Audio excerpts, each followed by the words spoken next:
साल था 2015, फिल्म थी हमारी अधूरी कहानी। पूरा सीन चल रहा है कि हंसी गाना ऑलरेडी फिल्म में लगा दिया इन लोगों ने, और फीमेल वर्जन मैंने मांगा था उनसे कि मैं ही लिखूंगा इसको। तो मैं कहा अब यहाँ से पीछे नहीं जा सकता। आंख बंद की और मैंने लिखना शुरू किया। क्या खूब रब ने किया, बिन मांगे इतना दिया, वरना है मिलता कहाँ हम काफिरों को खुदा। फिर कोशिश की तो मेरे घर से निकलते ही मैंने जो नया वर्जन किया था उसको बहुत अप्रिशिएशन मिला। उसको जस्ट बाद आया चले यहाँ। फिर सिंगल्स मैंने किए, जो तू ना मिला इतना बड़ा हिट हुआ। और भी सिंगल्स मैंने किए, आया ना तो किया। गाने में करता गया, हिट होता गया, तो मुझे कॉन्फिडेंस आता गया। जलेबी की बात, हाँ, पल गाना है हुआ, सुपर हिट था। फिर आया तुम ही आना, फिर मलक आई। फिर लगे तो ये जैसे धीरे धीरे करता गया। अभी दीवाने रिसेंटली आया, तो मेरे को वो रहता है क्या, काफी दिन तक अगर मेरा कोई गाना आता नहीं तो मेरे बेचैनी ये होती है, हाँ हंसी बन गए। मतलब जिस आदमी का पहला गाना हंसी हो, और हमें उम्मीद है कि आप आगे उसने कुछ फिर हंसी जैसी। मेरी लड़ाई ना हमेशा मेरे खुद से ही रही। मैंने आज तक किसी मेरे कंपोजर को फोन दे ये नहीं बोला भाई मैंने गाना लिखा था, उसका क्या हुआ। पहली फिल्म है, हालात नहीं बुलाया तो क्या हुआ, तो उदास क्यों होता है। मैं थक गया हूँ यार ये राइटिंग मैटर, मैं वो करनी नहीं है। कोई इंसान लाइफ में ऐसा था मेरे जिसने मुझे सिखाया कि आप कितना फायर मैटर नहीं करता, आप खोलने में कितना अच्छा। उसने क्या किया कि फर्स्ट डे फर्स्ट शो पूरा सिनेमा बुक करा दिया। जिसने मुझे कहा कि तू एक दिन इंडिया का जाना माना राइटर बनेगा, और उस वक्त तो मैं किसी उसमें भी नहीं था। और एक टाइम आया जब मैंने उसी को ही रुसवा कर दिया। तो उसको मुझे लगता था, उसके लिए मैंने कुछ लिखा था कि तेरी अश्क नुमा आँखों का गुनहगार हूँ मैं। वाह। कि तेरी अश्क नुमा आँखों का गुनहगार हूँ मैं, तो उन्हीं नम आँखों की रौनक हूँ, बहार हूँ। वाह। कि मैं चाहते हूँ कितनी भी तकलीफ दूँ, बट तेरे लिए मैं आज भी तेरी खुशी हूँ। कि तेरी अश्क नुमा आँखों का गुनहगार हूँ मैं, तो उन्हीं नम आँखों की रौनक। कि तेरी अश्क नुमा आँखों का गुनहगार हूँ मैं, तो उन्हीं नम आँखों की रौनक हूँ, बहार हूँ मैं। तू सूखी हुई नदी सी प्यासी एक आस, तो दरख्तों का बारिशों पर एतबार हूँ।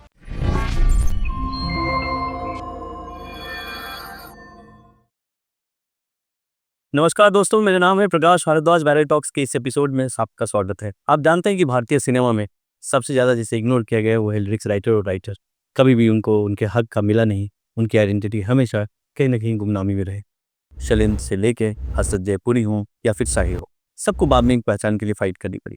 ये कहानी मैं इसलिए सुना रहा हूँ कि मेरा बड़ा लगाव रहा है संगीत से, और मैं हमेशा संगीत को सुनता हूँ, और खासकर जो उनके लिरिक्स राइटर होते हैं, कंपोजर होते हैं, उनके बारे में जानने की कोशिश करता हूँ। साल था 2015, फिल्म थी हमारी अधूरी कहानी। उसमें एक गाना मेरे सामने आता है, हंसी बन गए हो, और उसकी एक लाइन थी। उस लाइन के बारे में जब मैंने सुना, मुझे लगा ये किसने लिखा। मेरे एक फ्रेंड थे सोनी म्यूजिक इंडिया में उस समय अनिकेत। मैंने पूछा भाई ये गाना किसने लिखा है, तो उन्होंने बोला एक लड़का है कुणाल वर्मा। मैंने कहा मतलब पहली फिल्म है। मैंने बोला हाँ भाई पहली फिल्म है। तो मैंने भाई तो कमाल दिखती है, तो कमाल की फिलॉसफी लिखी है कि क्या खूब रब ने कहा, बिन मांगे इतना दिया, वरना मिलता है कहाँ हम काफी हो खुदा। ऐसी लाइन की हुई भाई, ये लड़का कुछ कमाल।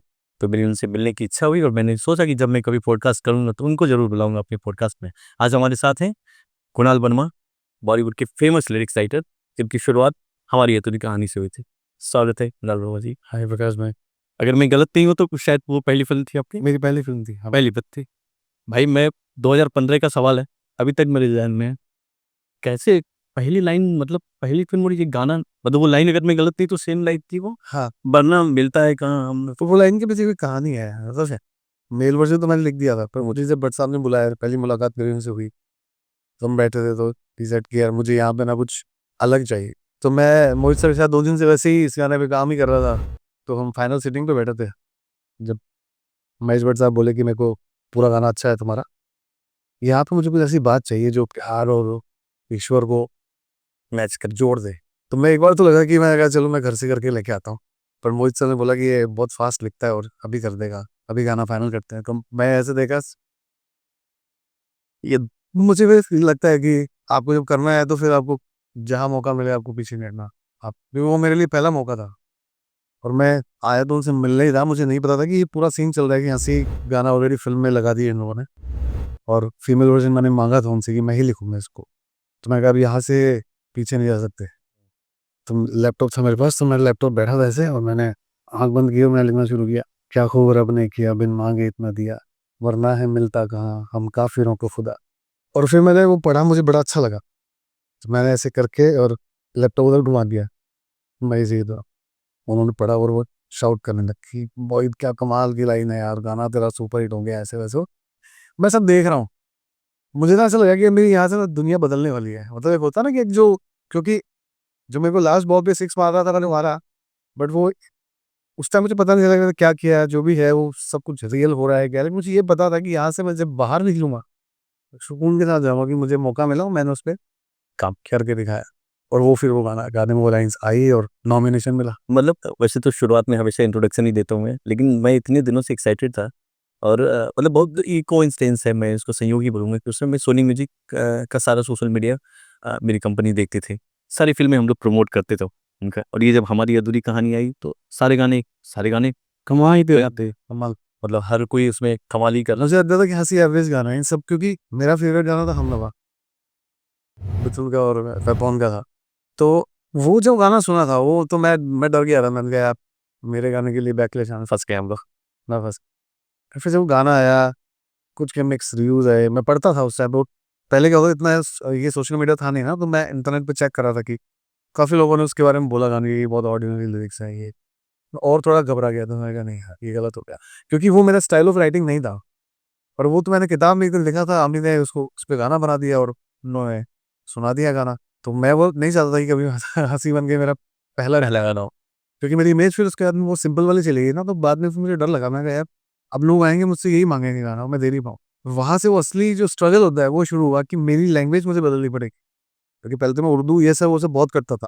मुझे लगता था यही राइटिंग होती है, मुझे सबसे अच्छा लिखना है। हाँ, ये नया लड़का जब सीख रहा होता है बड़े-बड़े शायरों से, और गाना आ गया, हँसी बन गए, तो थोड़ा डर लगा था। लेकिन फिर धीरे-धीरे गाना इतना जल्दी वायरल होना शुरू हुआ और हर जगह बजना शुरू हुआ, तो मेरे को पता चला कि नहीं यार, ये तो मुझे भी पता नहीं चला कि मैंने क्या लिखा है, क्या हुआ है, बट ये मैजिकल हुआ है। आज भी 500 गाने मेरे रिलीज़ हैं, लेकिन उस गाने की जो बात है कि लोग बोलते हैं कि आज भी वो वैसा ही फ्रेश साउंड रखता है, 100%। तो वो एक एवरग्रीन गाना है। देखो मनोज जी ने बोला ये बात। मेरे खास मित्र हैं, बड़े भाई जैसे हैं मनोज मुंतशिर। मुझे कहते हैं कि मेरी लाइफ़ के जो मैंने इतने गाने सुने हैं, अगर मैं टॉप 20 गाने निकालूँगा ना, तुम्हारा हँसी बन गए और तुम ही आना, उसमें ज़रूर शामिल। उनको भी जब उन्होंने बोला मुझे, तो मैंने कहा यार गाना भी बहुत ऐसी जगह पहुँच गया जहाँ मुझे पता भी नहीं चला। True, true. नहीं, आप ये सोचो ना कि आपके इतने गाने हैं और जानता भी हूँ मैं आपको, तो इतने गाने हैं और बट मेरे दिमाग में वही हँसी बन गई, जो पहला गाना है वो अभी तक कल किसी के दिमाग में हो, तो बहुत बढ़िया। और मैं चीज़ समझता हूँ इस मामले में, पता क्या होता है कि लोगों के काम आते हैं, चले जाते हैं, लोगों को भुला दिया जाता है। मैंने भी इतने गाने कर लिए, लेकिन मेरा पहला गाना ही मेरी पहचान बन गया। अब सब मुझे अच्छा लगता है मैं हमेशा इसको ब्रेक करना चाहता हूँ। मैंने ब्रेक किया भी है, बहुत सारे गाने मेरे उससे भी बड़े हिट हुए हैं। लेकिन कहीं न कहीं वो गाना मेरे साथ ऐसे चलता है मेरा हाथ पकड़ के, तो मुझे लगता है कि यार मैं बहुत खुशनसीब हूँ, मेरा पहला गाना आज भी दिलों में राज रखता और खासकर वो श्रेया जी वाला वर्जन तो मतलब वो तो कमाल का ही था। अभी ठीक, तो ये तो मेरी क्यूरियोसिटी थी। अब 2015 से पहले कुणाल वर्मा क्या कर रहे थे? है। ये 2015 से ना मैं मतलब मैं आपको बताऊँ कि मैं बहुत जल्दी-जल्दी चेंज हुआ हूँ है। अच्छा, एक होता है कि आदमी इवॉल्व होता है धीरे-धीरे, तो मैं बहुत जल्दी चेंज हूँ। टाइम टू टाइम चेंज हूँ। एक टाइम था जब मैं बहुत कोई ड्रीम नहीं है, कुछ करना नहीं लाइफ़ में, नौकरी करता था, ठीक है। बट चीज़ें ऐसी-ऐसी हुई लाइफ़ में, मेरे को अकेलापन मिला, मेरे को घर से अलग रहा मैं, कुछ मेरे सीरियस मेरा एक ब्रेकअप हुआ और मुझे ये रियलाइज़ हुआ कि यार मैं क्यों बना हूँ? मैं बहुत रोया, 7 दिन रूम में बंद होके खूब रोया मैं। उस टाइम पैसे भी नहीं हुआ करते थे, गैराज में रहता था मैं। अब मुझे समझ में आया कि नहीं यार बेटा, ये सब ना जो आज तेरे खिलाफ फैमिली खड़ी है, रिलेटिव्स खड़े हैं, पूरी दुनिया तेरे लिए तो अकेला बच गया। कहने को बचा है तो साथ में सिर्फ़ एक दोस्त। मैंने कहा यार वो एक आदमी मेरे साथ में वो कहता है कि तू सही है तो मैं सही हूँ, लेकिन मैं ऐसे नहीं चल सकता। अब मुझे यहाँ से निकलना है तो मुझे हर चीज़ मेरे हिसाब से बदलनी पड़ेगी। मेरे को पूरी दुनिया बदलनी है अब। अब मैं नहीं रुकने वाला। तो मैं जो वो 7 दिन मैं अपने साथ बिताए वो मुझे मेरे को बहुत हेल्प आउट किया। फिर मैंने राइटिंग जो मैं शौकिया करता था, फिर मैं पैशनेटली वो राइटिंग करना अलग-अलग लोगों को पढ़ने लग गया। जब भी टाइम मिलता था दिन भर ऑफ़िस में काम करना, रात भर राइटिंग करना और इतने क्योंकि मैं सुबह शाम ऑफ़िस जाता था तो मैं लोगों से मिलता नहीं था। पर मेरा जो फ़ोन पे जो मेरा सर्किल था वो हज़ारों लोगों का सर्किल बना लिया था मैंने।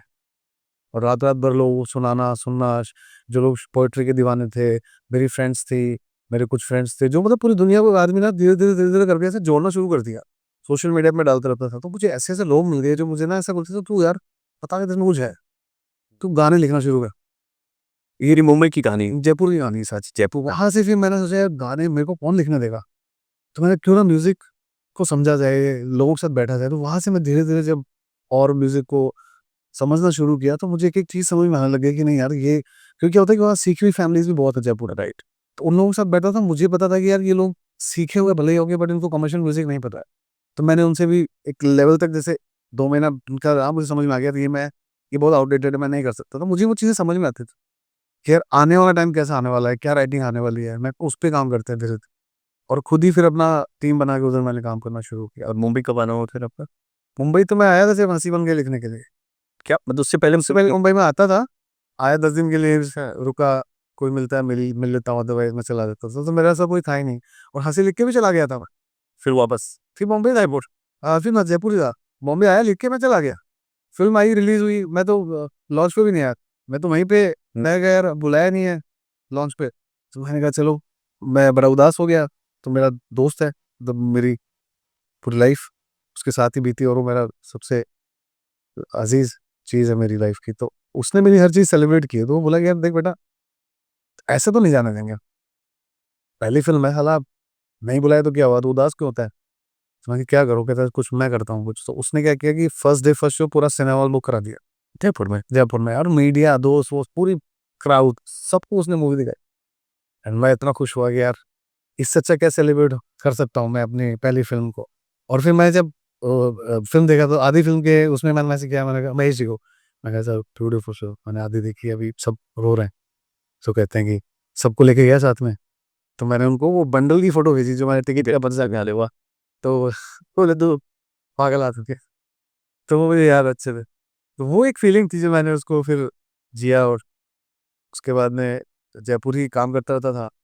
एक दिन फिर मेरे पास में एक कॉल आता है कि उस टाइम पे मैं बड़ा, एक होता है ना कि थोड़ा बागी हो जाता है आदमी, जो मुझे कि जिसको सिर्फ़ और सिर्फ़, जिसका एक गाना बहुत बड़ा हिट हो चुका है, फिर भी उसको लोग नहीं जानते, और उसको पता ही नहीं कि वो क्या कर रहा है। उसको ये है कि ऐसे क्या तरह के लोग जान जाए मुझे? मैं ये नहीं, कुछ जानने का ज़रूरी ना, मुझे ये था कि अब काम तो नहीं है मेरे पास में, और लोग क्यों नहीं आ रहे मेरे पास में, इस गाने को देने है ना? तो और वैरायटी करे जा रहा था, करे जा रहा था मैं। वो पता नहीं कुछ अजीब सनक होती है माइंड में, मुझे आती थी कि जितना ज़्यादा लिखूँगा उतना ज़्यादा मेरे लिए अच्छा रहेगा, कि राइटिंग सुकून देती थी मुझे। फिर एक मेरा उस टाइम ब्रेकअप हुआ, तो मैं बहुत पगला सा गया था, राइट? मैं ड्रिंक विंक बहुत करने लग गया था। तो एक दिन रात में फितूर में मैंने गाड़ी उठाई, और गुस्सा था मुझे बहुत। मैं गाड़ी उठाई, और मतलब मैंने ऐसी हरकत कभी करी नहीं है, मैं तो आज बोल रहा हूँ। और करने हम से एक सिक मेरा फितूर बता रहा हूँ मैं। मेरे को लगता था कि मैं गाड़ी में बैठूँगा तो मैं यहाँ से ड्रिंक एक पीता हुआ जा रहा हूँ, गाड़ी चला रहा हूँ, मेरे को पुलिस पकड़ के लेके जाएगी। और पुलिस ले जाएगी मेरे को, तो फिर सबको पता चलेगा कि मैं अकेला रहता हूँ, सबने मुझे परेशान कर रखा है। मेरे अंदर ये फ़िल्में चलती रहती थी। चाहे वो गर्लफ्रेंड हो, चाहे वो फैमिली हो, सबका मुझे ऐसा लगता था कि मैं अकेला हूँ, ये कोई मेरी वैल्यू नहीं करता। अब जब मैं पुलिस स्टेशन जाऊँगा ना, अंदर आऊँगा, तो मैं देखता हूँ और अंदर हमारी अधूरी कहानी चल रही थी। लोग मुझे कितना प्यार करते हैं। मैंने तो देखूँ कि वो लोगों को फ़र्क पड़ता है कि पड़ा। मुझे लगता है कि किसी को मेरा फ़र्क नहीं पड़ रहा। मैं 4 बजे से गाड़ी चला रहा हूँ, ओपनली मैं ड्रिंक कर रहा हूँ, कोई मुझे पकड़ नहीं रहा। वापस घर आ गया मैं तो। और फिर भी मैं गुस्से में और ज़्यादा, क्योंकि मैं बहुत कम पीता हूँ, तो उस दिन मैंने बहुत ज़्यादा पी, और आँखें लाल हो गई, बहुत एक तड़पता आदमी, क्या पता नहीं कुछ हो रहा है मुझे। फिर मैं घर गया, मुझे लैपटॉप दिख गया, और फिर मुझे वो बॉटल में ड्रिंक दिख गई। मैंने सोचा कि यार अब क्या करूँ? मैं लिखना शुरू किया। मैंने उस दिन 4 गाने लिखे, और लिखते-लिखते मैं सो गया। अगले दिन फिर वो मेड आई, उसने नॉक किया गेट, तो मैं खोल नहीं पा रहा था क्योंकि मैं सो रहा था। उसने से उसमें देखा गेट के बीच में से, तो मैं हॉल में ही सो रहा था, और मेरा लैपटॉप पड़ा हुआ था ऐसे, तो वो डर गई, पता नहीं क्या हो गया। सो तो नहीं फिर वो जो मेरी फ्लैट ओनर थी, उनको बोला, उन्होंने कहा भैया ऐसा-ऐसा है, वो उठ नहीं रहे। अच्छा, वो लोग मुझसे बड़ा प्यार करते थे, तो क्योंकि मैं बहुत सिंसियर बहुत रहा हूँ, और सब प्यार मुझे बहुत दिया लोगों का। फिर वो उन्होंने मेरे को कॉल किया, और मेरे को फिर बोला, भैया सब ठीक है, हमने आपको ऐसा देखा नहीं है। मैं कहा आई एम सो सॉरी, मुझे पता नहीं क्या हुआ रात को, और मैं भी ठीक हूँ। उस दिन मेरा धमाल का फ़ोन आया रात को, कहता भाई मुझे ना कोई सैड सॉन्ग चाहिए, और अर्जेंट में, मैं अमाल हूँ, मैंने वो गाना किया था, सूरज डूबा ये वो। तो मैंने बोला यार भाई, मैं थक गया हूँ यार, ये राइटिंग मैटर मैं मेरे को करनी नहीं है, तो मैं नहीं करूँगा, किसी और से करूँगा। तो वो बोला कि भाई ट्राई तो कर लो एक बार यार, आपने इतना अच्छा गाना लिखा है, हँसी बन के यार, मेरे को भी एक गाना तो दे दो। तो मैं उसको बोला यार, मैंने रात को कुछ ना बकवास सा कुछ किया, मैं पागल हो गया था, रात को मैंने कुछ लिखा है, तेरे को भेज देता हूँ, तेरे को समझ में आता है, देख ली भाई। तो मैंने उसको भेजा, जुदा अब हो गए माना, मगर सुन लो मेरी जाना, कभी मैं याद आऊँ तो चले आना। और वो जब उसे पढ़ा, तो वो पागल ही हो गया, कहते भाई पता नहीं क्या लिख दिया। वो फ़ोन पे चीखना शुरू कर दिया कि अब तुमको मुंबई आना पड़ेगा। मैं कहा मैं आऊँगा तो मैं मुलाकात करता हूँ आपसे, पर मैंने कहा आप तब तक ये गाना कर लो। फिर कुछ दिन बाद मेरे पास में फ़ोन आया, एक पीयूष करके एक बंदा है, उसने कॉल किया, मलिक भाई गाना है और आपको लिखना है फ़िल्म का। मैंने कहा मैं लिख देता हूँ भाई। तो उसने मुझे गाना भेजा, मैंने लिख दिया। अगले दिन उसका फ़ोन आया कि गाना फिर लॉक हो गया है, और मैं आपको अपडेट करता हूँ, मैं कहा ठीक है भाई, तो मैंने फ़ोन रखने लगा तो बोला कि तुम पूछो तो सही कहाँ से फ़ोन कर रहा हूँ, किसका गाना है, किसने गाया है, कौन सी फ़िल्म है? मैं कहा भाई जब ये आएगा तब आ जाएगा ना, मैं क्यों पूछूँगा? जब आएगा तब तो तुम पैसे भी दे दोगे, फ़िल्म भी बता दोगे, सब बता दोगे, मेरा काम थोड़ी है वो पूछना। फिर भी अगर आपको बताना है, मुझे फ्रस्ट्रेटिंग लगता है कि यार मैं किसी को पूछूँ, तो ही सेट कि मैं फिर तब यहाँ से को और तब मुझे रियलाइज़ हो गया यार, काम डाउन से हर जगह पे। बिल्कुल। देन ही सेड कि यार दादा चाहते हैं कि तुम बॉम्बे आओ और जैमेट जॉइन कर दो। जैमेट तब बनी बताऊँ तो उसका नाम ही जैमेट नहीं था। तो फिर मैं एकदम मेरा मन कर गया कि मेरे को आज निकलना है इधर से। आज ही मन कर गया कि अभी जाऊँ बाहर बॉम्बे। खत्म। तो वहाँ से मैंने गाड़ी खाई, पहले गाँव गया, मम्मी-पापा को बोला रात को 2-3 बजे के बाद मैं बोला कि मैं जा रहा हूँ बॉम्बे, मैं आज के बाद बॉम्बे रहूँगा। आप मुझे बस क्यों, कब, कैसे कुछ मत पूछना, बस आशीर्वाद दो, मैं निकल जाता हूँ यहाँ से। वो डर गए कि यार ये गाड़ी चला के लेके जाएगा इतना दूर से, तो मैंने उनको मना कर दिया कि आप कुछ भी मत बोलना, बस मेरे को जाना है। मेरा तो प्लान भी जो वहाँ जयपुर वाला था, वो तो लोगों ने फिर उसका सामान इधर-उधर शिफ्ट करवाया। मैं तो इस तरह से बॉम्बे आया और फिर मैं तो आ गया बॉम्बे सीधा और फिर दादा के साथ 8 महीने मैंने काम किया। फिर दादा के साथ कुछ गाने किए, कुछ मेरे क्रेडिट इश्यूज़ थे, तो मैंने वो दादा को छोड़ दिया। फिर मैं अपनी जर्नी पे निकल गया कि अब अपने को खुद को करना है। वहाँ से फिर धीरे-धीरे एक-एक कंपोज़र मिलता गया, एक-एक लेबल आता गया और गाने हिट होते गए। राइट। बहुत इंटरेस्टिंग। और ये तो कहानी फ़िल्म वाली, सैयारा वाली, इसमें पैसा इसमें तो बहुत सारी है सर, वैसे तो मेरी ज़िंदगी पूरी फ़िल्म जैसी है। राइट। ये थी हमारी अधूरी कहानी की पूरी कहानी। काफ़ी मतलब वो बोलते हैं ना, बागी वाला तेवर रहा है। नहीं, मैं हमेशा से भाग ही रहा हूँ। मैं ऐसा हूँ कि हमारे जैसे कोई भी फ्रेंड्स में किसी के कोई भी प्रॉब्लम होती थी, तो हमारे सारे ग्रुप में तो मीटिंग बैठती थी। तो जब किसी को कुछ समझ में नहीं आता था तो वो मेरे पास आते थे। तो आना फिर मैं उनको ऐसी राय देता था, वो मेरे से लड़ लेते थे। तो राय का बाकी मैं उनको बोलता था कि यार मैं वैसी राय दूँगा जैसा मैं खुद हूँ, है ना? तो मेरा एक शेर भी था कि मैं उनको बोलता था कि यार मन भी बागी, हसरतें भी बागी, मेरी तरह मेरे मशवरे भी बागी। तो मेरे पास मत आया करो। क्योंकि वो इन द एंड आके कि वो 5वीं बात समझ में आती है भाई तू सही कह रहा था यार। सोच तो मैं शुरू से ऐसा ही रहा हूँ। राइट।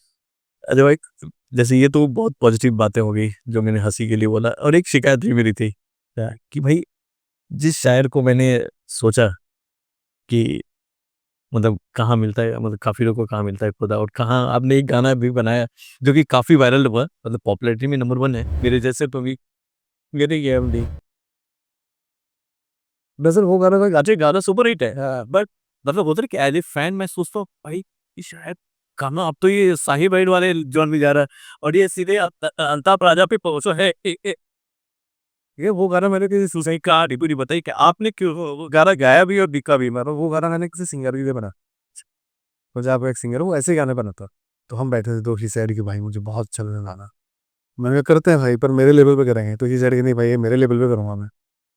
तो मैंने कहा तेरे को दूसरा गाना दे दूँगा।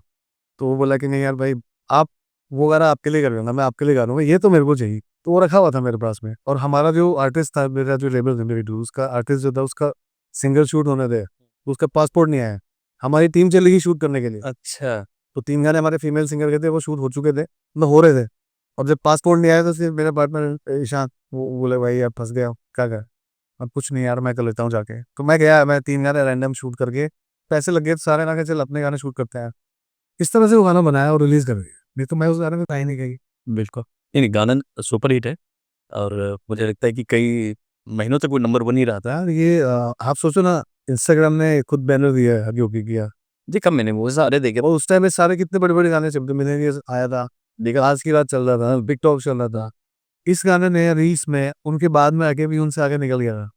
बाद में एक जर्नी होती है गाने की, एक प्रमोशन लेवल जो है 2.9 बिलियन तक पहुँच गया था ये गाना तब, फिर उसके बाद थोड़ा नीचे आया। ट्रेंडिंग में रहते थे, इसके टॉप में नंबर 1 पे रह रहा था। हर जगह ट्रेंडिंग पे था, ये यूट्यूब पे भी काफ़ी टाइम तक ट्रेंडिंग पे रहा। गाना बहुत बड़ा हिट हुआ। बट मैंने वो देखा, मतलब नो डाउट पॉपुलैरिटी तो थी, मैंने देखा कि भाई वो सपने टूटने जैसा था कि मेरा शायर कहाँ लिख रहा है कि पल लिखासी पल, और उसके बाद ये और तो इतनी कलर में इतना नहीं यार क्या ही कर रहा है। नहीं पर क्या होता है कि कुछ चीज़ें अच्छे के लिए होती है। जैसे ये गाना हिट हुआ और फिर मेरे को मोशन जी मिला, एक दिन बोले कि यार तूने ये गाना बहुत ज़बरदस्त लगा मेरे को। तो एज़ अ सिंगर ही साइन मी। तो मैं सोचा, मैंने कहा क्यों कर रहा है आपने साइन? कहता है कि यार तेरे को गाना है ना, तू गा, तेरे को जो भी गाना है कोई प्रॉब्लम नहीं। एंड देन अब फिर मैंने एक, उन्होंने उनके कहने पे मैंने एक सिंगल किया जो मेरा आया, वैसा ही था वो मैं करना नहीं चाहता था। बट उनकी खुशी थी कि वो एक सिंगर मुझे ऐसा काम है, तो मैंने किया। अभी जो मेरे नेक्स्ट सिंगल्स जो आ रहे टी सीरीज से, वो आपको मैं वापस दिखूँगा उसमें। कुणाल जी फिर से। हाँ, मतलब वो थोड़ा क्लास वाला फ्लेवर उसमें है। ऐसे मालूम ये सवाल मेरा ही नहीं था, काफ़ी लोगों ने जब मैंने बोला था कि सोशल मीडिया पे कुणाल वर्मा आने वाला है, तो काफ़ी लोगों ने बोला कि भाई हम लोग तो मतलब जिस आदमी का पहला गाना हँसी हो, हम लोग समझते हैं कि बाज़ार भी है एक और बाज़ार में जैसे आपने बोला कि जब भूषण जी ने बोला तो आप क्या ही बोल सकते हो।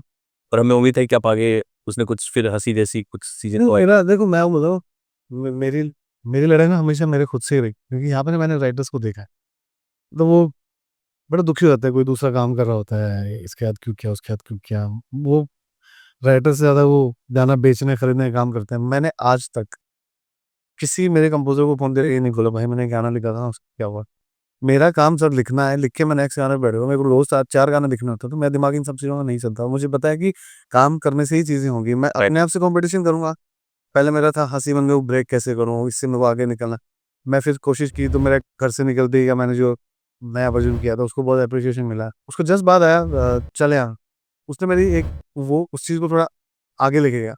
फिर सिंगल्स मैंने किए, जो तू ना मिला इतना बड़ा हिट हुआ, हँसी मज़ाक का पाकिस्तानी वगैरह, उसका गाना जब बहुत बड़ा हिट हुआ, उसके बाद में और भी सिंगल्स मैंने किए, आया ना तू किया। गाने में करता गया, हिट होता गया, तो मुझे कॉन्फिडेंस आता गया। जलेबी की बात हाँ, पल गाना हिट हुआ, सुपर हिट था। फिर आया तुम ही आना, फिर मलंग आई। फिर लगे तो ये जैसे धीरे-धीरे करता गया, अभी दीवाने रिसेंटली आया, तो मेरे को वो रहता है कि यार काफ़ी दिन तक अगर मेरा कोई गाना आता नहीं, तो मेरी बेचैनी ये होती है कि यार मेरे को बहुत टाइम हो गया, एक बड़ा गाना मेरा आया नहीं।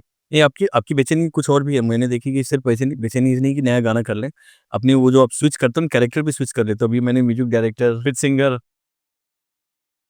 अभी मुझे लगता है दीवानियत में भी आप शायद एज़ ए कंपोज़र आ रहे हैं। मेरा ना हमेशा से ही था कि मैं कंपोज़र माइंड मेरा हमेशा से रहा है। मैंने बहुत सारे कंपोज़र्स को हेल्प आउट भी किया है, उनसे सीखा भी है। अच्छा कहते हैं ना, तो आप इतने लोगों का काम करते हो तो कुछ आप सबसे थोड़ा-थोड़ा सीखते हो। मैंने तो प्रीतम भाई जैसे आदमी कोशिश किया, जैमैक को हिदायत हाँ, तो मेरे को तो बहुत नॉलेज मिला इन सब लोगों से। तो मैं आया था एज़ ए कंपोज़र ही, मैंने कुछ गाने किए भी थे। फिर मेरे को लगा बीच में बहुत नेगेटिविटी हो रही थी गानों को लेके, इन सब चीज़ों में। तो मैं कहा यार मेरा राइटिंग ही सही है। लोग बोलते थे यार तू कंपोज़र है, इससे काम नहीं करेंगे। मेरे को उसका फ़र्क नहीं पड़ता था, बट मुझे नेगेटिव चीज़ें मिल रही थी, तो मैंने कहा अभी नहीं करना मैं।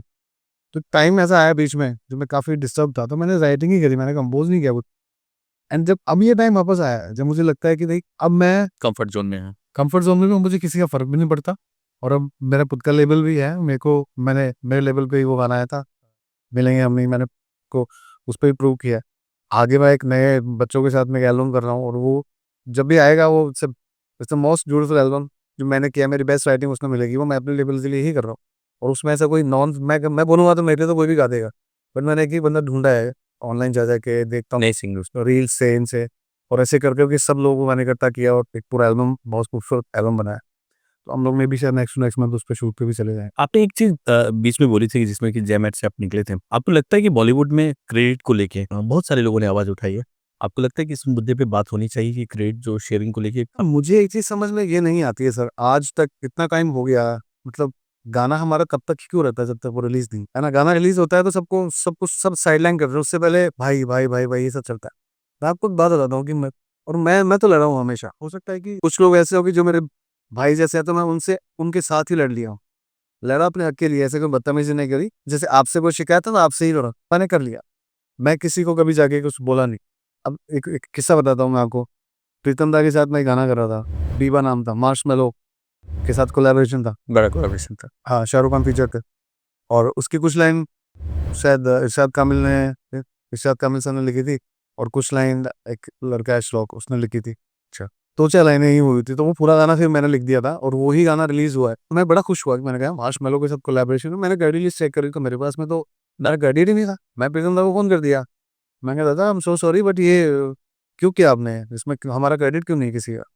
तो ही सेड कि यार उनका फॉर्मेट ऐसा है, ये है, वो है। तो मुझे बहुत बुरा लगा था। मेरा एक रीज़न ये भी था, दादा से वहाँ से कट ऑफ होने का, ठीक है? तो मैंने हिंदुस्तान टाइम्स में हाफ पेज का एक आर्टिकल दिया, उसमें मैंने लिखा कि मुझे नहीं पता था कि मैं मार्शमैलो भी दे रहा हूँ, बट मैं खुश हूँ, मैंने लिखा। तो मैंने उसमें ये नहीं कहा कि मेरा क्रेडिट खा गए, या ये मेरा क्रेडिट क्यों नहीं मिला। मैं समझ सकता हूँ किसी की कोई मजबूरी हो रही, बट अगेन वो बागी बागी वाला तेवर यहाँ पे फिर से निकला। अपनी बात तमीज़ से मैंने रखी, और मैंने वो लिखे ऐसे कहते, और वो मैंने लिए। तो गाना भी मैंने ऐसे अपना बनाया, अदरवाइज़ वो बिलीव नहीं करेगा मैंने लिखा है गाना, तो है ही नहीं। बट आज भी यार सोने भाई लगा दो मेरा क्रेडिट उसमें।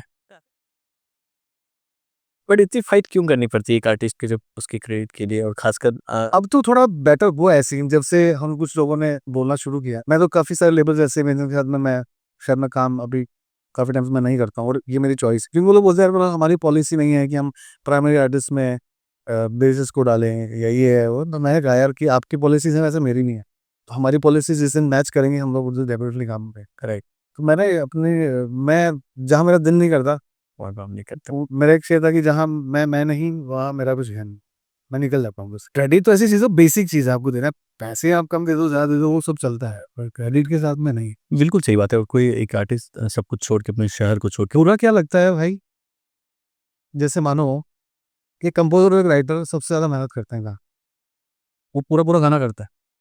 फिर सिंगर आता है। उन्होंने क्या किया जैसे मैं डिसरिस्पेक्ट किसी की नहीं करता, हर आदमी का एक अलग रोल है उसको। बट प्रॉब्लम कहाँ आती है, एक गाने में 2 सिंगर हो गए, एक सिंगर ने 4 लाइन गाई, तो सबसे पहले नाम किसका उड़ेगा? Lyrics writer. क्यों भाई? उसने तो पूरा गाना लिखा है ना। उनको बोलो आप उनमें से सेटल करो अगर करना है तो या तो सबका क्रेडिट दो। स्पॉटिफ़ाई का 3 आर्टिस्ट जाते हैं प्राइमरी में तो लिरिसिस्ट और कंपोज़र को तो रखोगे, क्योंकि वो लोगों ने तो गाना बनाया है, बाकी क्रिएटर वही। तुम्हारी करो। लेकिन नहीं भाई सिंगर है तो फिर यार माफ़ करना यार, दुनिया काम नहीं होता ऐसे। ये मेरे अकॉर्डिंग की और हम लोगों ने काफ़ी चर्चा भी की थी इस पे कई बड़े लोगों से भी कि आखिर एक गाने का क्रिएटर कौन है? एक गाना जो बनाता है आखिर लिरिक्स राइटर और कंपोज़र के अलावा तो ऑब्वियसली सिंगर तो सिर्फ परफॉर्म कर रहा है उसपे। जितना वक़्त हम देते हैं उस गाने को, जिस तरह से उसको डेवलप करते हैं कि एक चीज़ पे हम बैठते हैं, टाइम लगाते हैं, दिल निकाल के लगाते हैं, क्योंकि वो एक सिंगर का काम क्या है उसको और ज़्यादा खूबसूरत बनाओ, क्रिएटिवली कुछ नहीं करता उसको। वो अपनी उसकी जो आवाज़ है, जो उसकी उसके लिए वो जाना जाता है, वो उससे उसको खूबसूरत कर देता है। ठीक है, बट राइटर कोई बेवकूफ़ नहीं है कि आप उसको गाना बनाओ, उसको साइड में कर दिया। नहीं भाई, वो मेरे साथ में मैं नहीं करना। सिंगर तो सिर्फ एक परफॉर्म कर रहा है उस गाने को। नहीं, मैं फिर भी ये कहता हूँ कि यार मैं सबको बराबर मानता हूँ। लेकिन आप अगर ये बात करोगे कि राइटर का नाम हटा दो, तो फिर राइटर का नाम नहीं रखना चाहिए। फिर हटेगा तो फिर भाई जो कंपोज़र राइटर का तो कभी नाम नहीं हटना चाहिए। हटेगा तो फिर सिंगर से किसी बात कर सकते हो, जिसको कर लो। हमारे साथ में मत करो। एक और चीज़ थी जो मुझे पर्सनली फ़ील हुई ख़ासकर म्यूज़िक इंडस्ट्री में जो मेहनत आने को लेके प्लस जो उनका पेमेंट है, मुझे लगता है कि आप एक म्यूज़िक प्रोड्यूसर को भी अच्छा पैसा देते हो और सिंगर को अब जो चाहिए बड़ा सिंगर ले रहे हो तो जो चाहिए हो। बट जब आप लिरिक्स राइटर को पेमेंट देने की बात आती है या फिर कंपोज़र को तो आप एक जुगाड़ भी बोलता है एडजस्ट कर लो। यार ये देखो ये अब मैं इसमें ये बोलना चाहता हूँ, ये सारी ना राइटर्स की करी हुई चीज़ें हैं। क्योंकि ना आप अपनी वैल्यू खुद नहीं करोगे, दूसरा कौन करेगा यार? आपको अपनी वैल्यू बना के चलना पड़ेगा, वो जानी है, ठीक है? वो भी तो राइटर है ना भाई, वो जो पैसा बोलता है, उतना उसको मिलता है, तो उसने कुछ तो किया होगा, अपने आप को मार्केट चाहे वैसा किया हो या अपने आप को ब्रांड वैसे बनाया होगा। बट वो उसने अपने आप को उस लायक बना लिया, तो वो माँगेगा तो उसको मिलेगा पैसा और उसको मिलता है इसीलिए लोग देते हैं ना पैसा उसको। आपने को अपनी वैल्यू खुद बनानी पड़ेगी। आप आज अगर 50,000 में काम करो तो कोशिश करो कि यार आप 3-4 गाने कुछ ऐसे बड़े हिट करो, अपने आप को मार्केट ऐसे करो कि आने वाले टाइम में आप वो रेट्स टाइम टू टाइम पे एकदम बढ़ाते रहो। आज जाने सिंगर ज़्यादा पैसा लेता है। बिल्कुल देता है। लेना भी चाहिए मुझे लगता है। वो मैं कह रहा हूँ ना कि काबिलियत की बात है। अब अच्छी-बुरी राइटर की बात नहीं, काबिलियत मतलब आपने एक पर्सनैलिटी डेवलप करी है, आपने अपनी वो डिमांड रखी है, हमेशा से आपके ऊपर स्टैंड किया है, तो आपको मिलता है। आपको नहीं मिलेगा तो आप भी वापस रेट्स डाउन कर दोगे ना, आपको पता है कि यार मैंने ही कमाया है, मैं नहीं करूँगा इससे कम। अच्छा एक आज हम लोग 2025 में हैं और कोई लड़का फिर जयपुर से अगर लिरिक्स राइटर बनना चाहता है या म्यूज़िक इंडस्ट्री में आना चाहता है, आप अपने अनुभव से उनको क्या सजेस्ट करेंगे कि आना चाहिए, नहीं आना चाहिए यहाँ के संघर्ष स्ट्रगल को देख के? मेरे को सीरियसली पहले तो ये लगता है कि जैसे नए बच्चे बहुत मैसेजेस करते हैं जी, और जो अच्छा करता है मैं उसको रिप्लाई भी करता हूँ, अपनी टीम से भी मिलवाता हूँ, चाहे वो सिंगर हो, चाहे वो कंपोज़र हो, चाहे वो राइटर हो। मैं ये समझ नहीं पाता हूँ कि जैसे बहुत यंग जो लोग हैं, जिनका सीखने का टाइम है, वो उसी टाइम पे उसको एग्ज़ीक्यूट क्यों करना हमारा जो मैंने राइटिंग अगर आप देखोगे, मैंने पहले शौकिया शुरू किया, 2003-4 में क्या हुआ, 3 में क्या हुआ, धीरे-धीरे वो शौक बढ़ता गया, फिर मैं राइटिंग करते-करते अपने आप को जज करना शुरू किया मैंने कि मैं कहाँ स्टैंड करता हूँ। तो 2006 वो टाइम आया जहाँ मुझे लगा कि अब मैं थोड़ा बेटर लिख रहा हूँ। लिखने लगा हूँ, क्योंकि मैं उन लोगों से कॉम्पिटिशन था मेरा जिनको मैं पढ़ा करता था। तो मुझे लगा कि अब मैं शायद आस-पास कहीं स्टैंड करता हूँ मेरी नज़र में।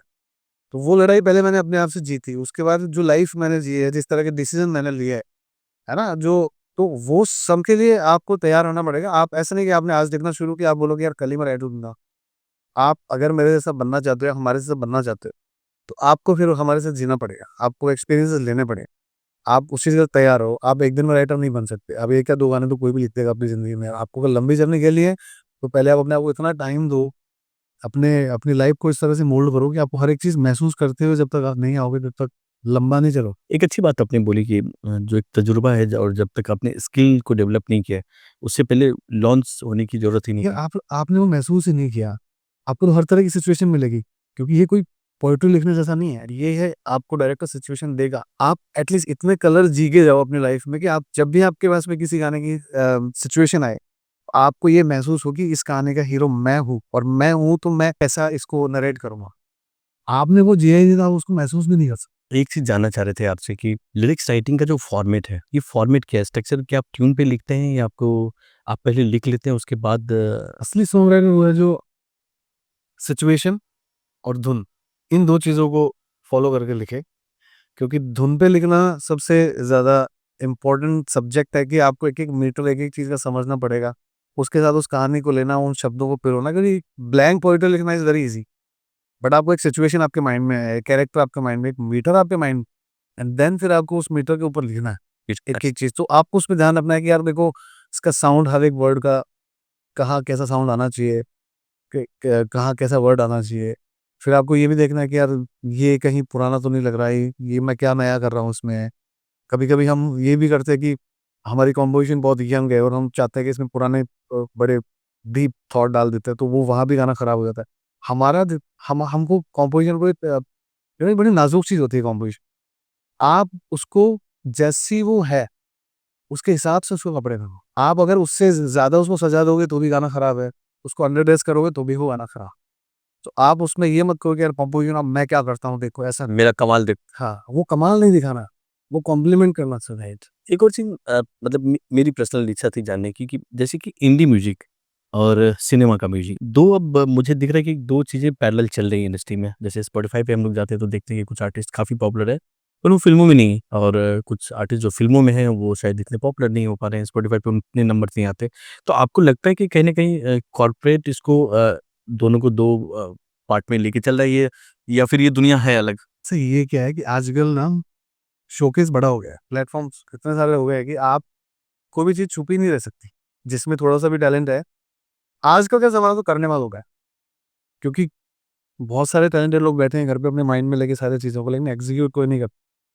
तो जो लोग एग्ज़ीक्यूट कर देते हैं, जिनकी चीज़ लोगों को समझ में आ जाती है, क्योंकि अब के जनरेशन इतनी बदल गई कि बहुत जल्दी इसको समझना मुश्किल हो गया। जनरेशन का आज की क्या म्यूज़िक एक फैशन भी बन चुका है।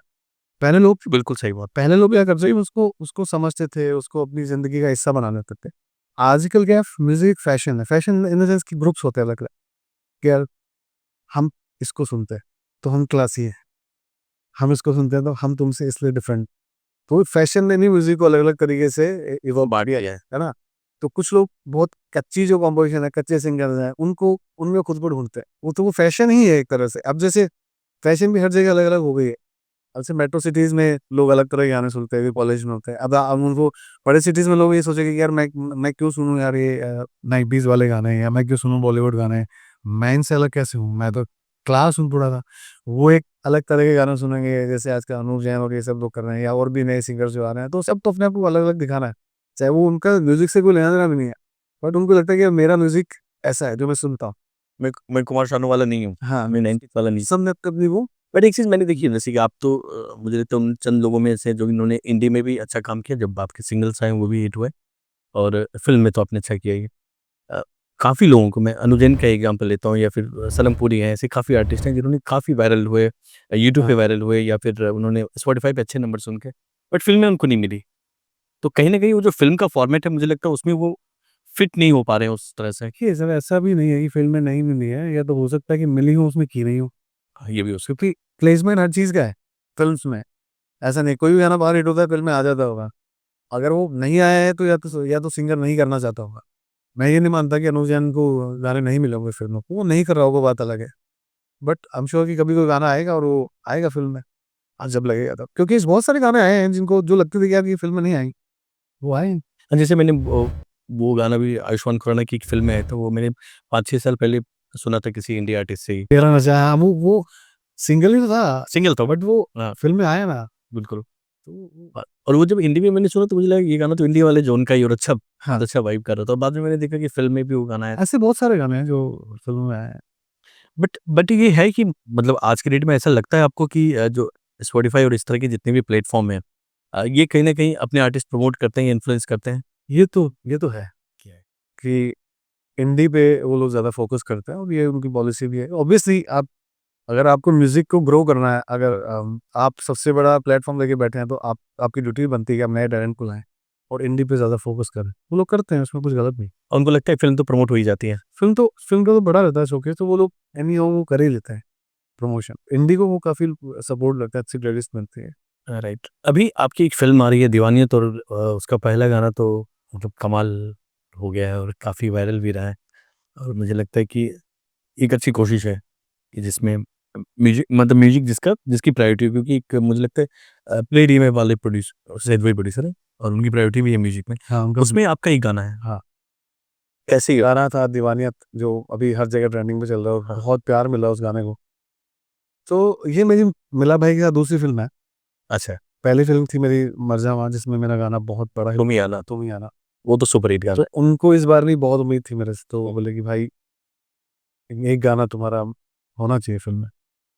तो एक होता है ना कि गाना आपने इतना बड़ा कर दिया यार, क्या करें? लकी भी मानते हो कि एक गाना है इसने कुणाल ने लास्ट किया तो। हाँ, इस गाने की बड़ी इंटरेस्टिंग एक कहानी है। तो मैं गाना कर रहा था, तो मैं जब मेरा एक सिंगल शूट हो रहा था, मैं था चंडीगढ़ था, मैं सना सुल्तान का भी गाना शूट कर रहा था। तो मैं मैनेजर में बैठा हुआ था और मिला भाई का फ़ोन आया, मैं मेकअप से हो रहा था। तो मैं क्या मैं मेरे साथ ये सीन कभी नहीं कि यार मैं फ़ोन नहीं उठाऊँ किसी का।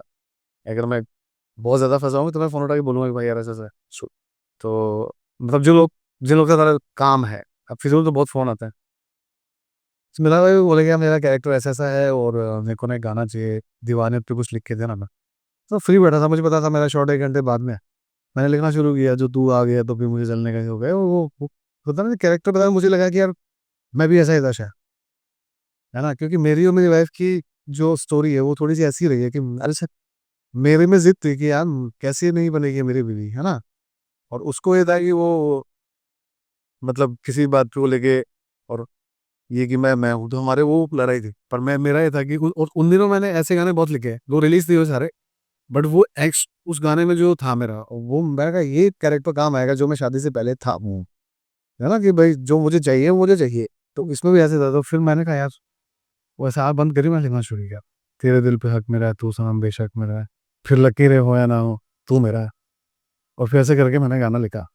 तो मिला भाई को बोला कि यार भाई बहुत अच्छा मुखड़ा है यार। मैंने कहा चलो मैं कुछ करूँ, इसको कंपोज़ भी करवाऊँ, मैंने सब में करा। फिर मैंने मोबाइल रखना चाहा, पर वो कई बार क्या होता है, पता होता है कि यार मोबाइल रखूँगा नहीं, कुछ आ रहा है। अंतरा भी लिख दिया, ये भी तो पूरा लंबा चौड़ा एक भाषण पूरा लिख के भेज दिया भाई को। कहते भाई लिरिक्स सुपर्ब है, अभी इसकी कंपोज़िशन पे है सारी बात। मैंने बहुत लोगों को दिया गाना, 14-15 कंपोज़र्स के पास गाना गया और क्रैक नहीं हो रहा था।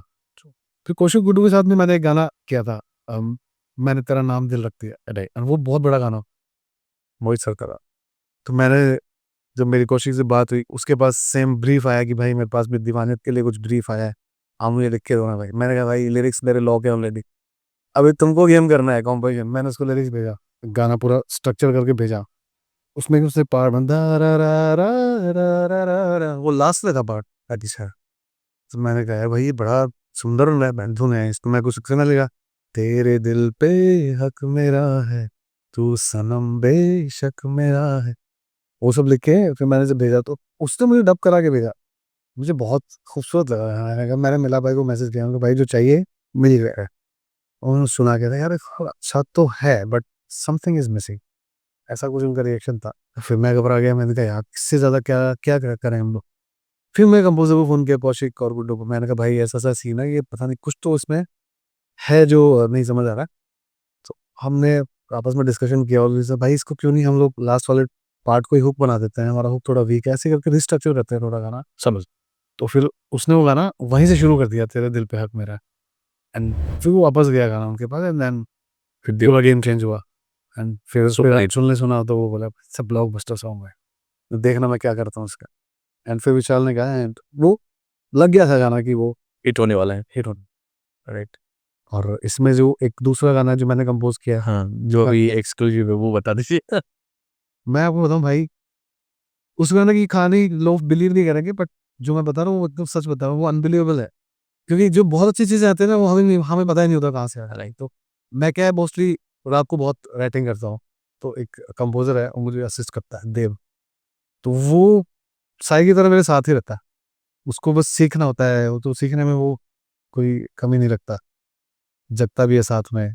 और भाई कैसे काम करें, प्रोसेस देखना, कभी पता नहीं कुछ अच्छी सी चीज मिल आ जाएगा ना, एक वो रहता है। अभी उसका डेब्यू भी हुआ है फिल्म में। अच्छा, हाँ, इसी फ़िल्म में? अभी एक फिल्म आई है लव इन वियतनाम में, उसका हाँ। पहला गाना रिलीज हुआ है, अरे वाह! तेरी पहली नजर। तो वो उस टाइम मेरी वाइफ थी नहीं, वो गई थी जयपुर। तो मैं थक गया था काम करते-करते, तो मैं इसमें बोला भाई, मैं कहा देव, मैं ना अभी सोने जा रहा हूँ, और मैं कहा तू अगर बाहर देखो बैठना, बाहर बैठ ले, मेरे पास बैठना है तो मेरे पास बैठ ले।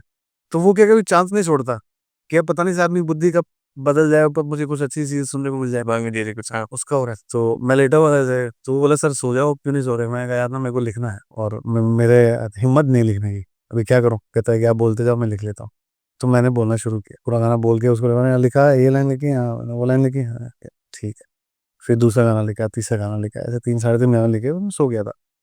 फिर सुबह उठा, मुझे पता था क्या मैं रात को ना कुछ तो मैं बहुत अच्छा लिख रहा था। मैंने बोला देव वो लिखा मुझे क्या था? तो उसने मुझे पढ़ाया। अब उसमें एक यूनिक चीज़ थी उस गाने में, जो मैं अगर सेंसेस में लिखता तो शायद मैं कभी वो गाना नहीं लिख पाता। उसमें ये थी कि गाने की जो हुक लाइन होती है, जिसको हम बोलते हैं टाइटल जो गाने का होता है, वो पहली लाइन से लेके आखिरी लाइन तक वो टाइटल हर लाइन में आता है। अच्छा। और ये गाना शायद पहला ऐसा गाना होगा अपनी तरह का जिसमें पहली लाइन से लेके लास्ट लाइन तक आप हुक लाइन रिपीट कर रहे हो। वाह! है ना? गज़ल के जैसा गाना है, बट इट्स ब्यूटीफुल सॉन्ग। तो फिर मिलाद भाई का फ़ोन आया, वो बोले भाई एक यार रोमांटिक कुछ पढ़ाएगा? मैं बोलता था ना रात को, ये ना बड़ा अजीब लिरिक्स लिखे हैं। ये ना उसमें ऐसे-ऐसे ये कॉन्सेप्ट पे है। तो he said fuck dude, it's brilliant, तुम मेरे को भेजना एक बार।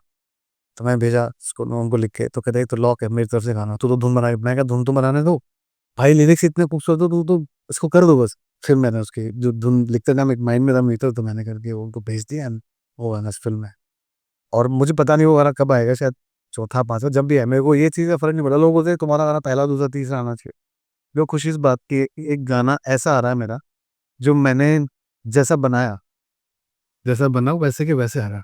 कोई दिक्कत हाँ, नहीं है जुबिन उसमें। ने गाया बड़ा खूबसूरत है, और मुझे खुशी इस बात की कि वो जो मैं हूँ, मैंने पूरा उस गाने में डाला है ना? इसमें कुछ मैंने ऐसा घुमाया नहीं कि मैं बहुत ज़्यादा कॉम्प्लिकेट कर दूँ चीज़ों को, लेकिन फिर भी मुझे पता है कि एक बहुत यूनिक चीज़ आने वाली है। ये और एक पहला गाना तो आपका है ही क्या? मतलब वो उसके लिरिक्स तो आप ही ने लिखे हैं, दीवानियत के?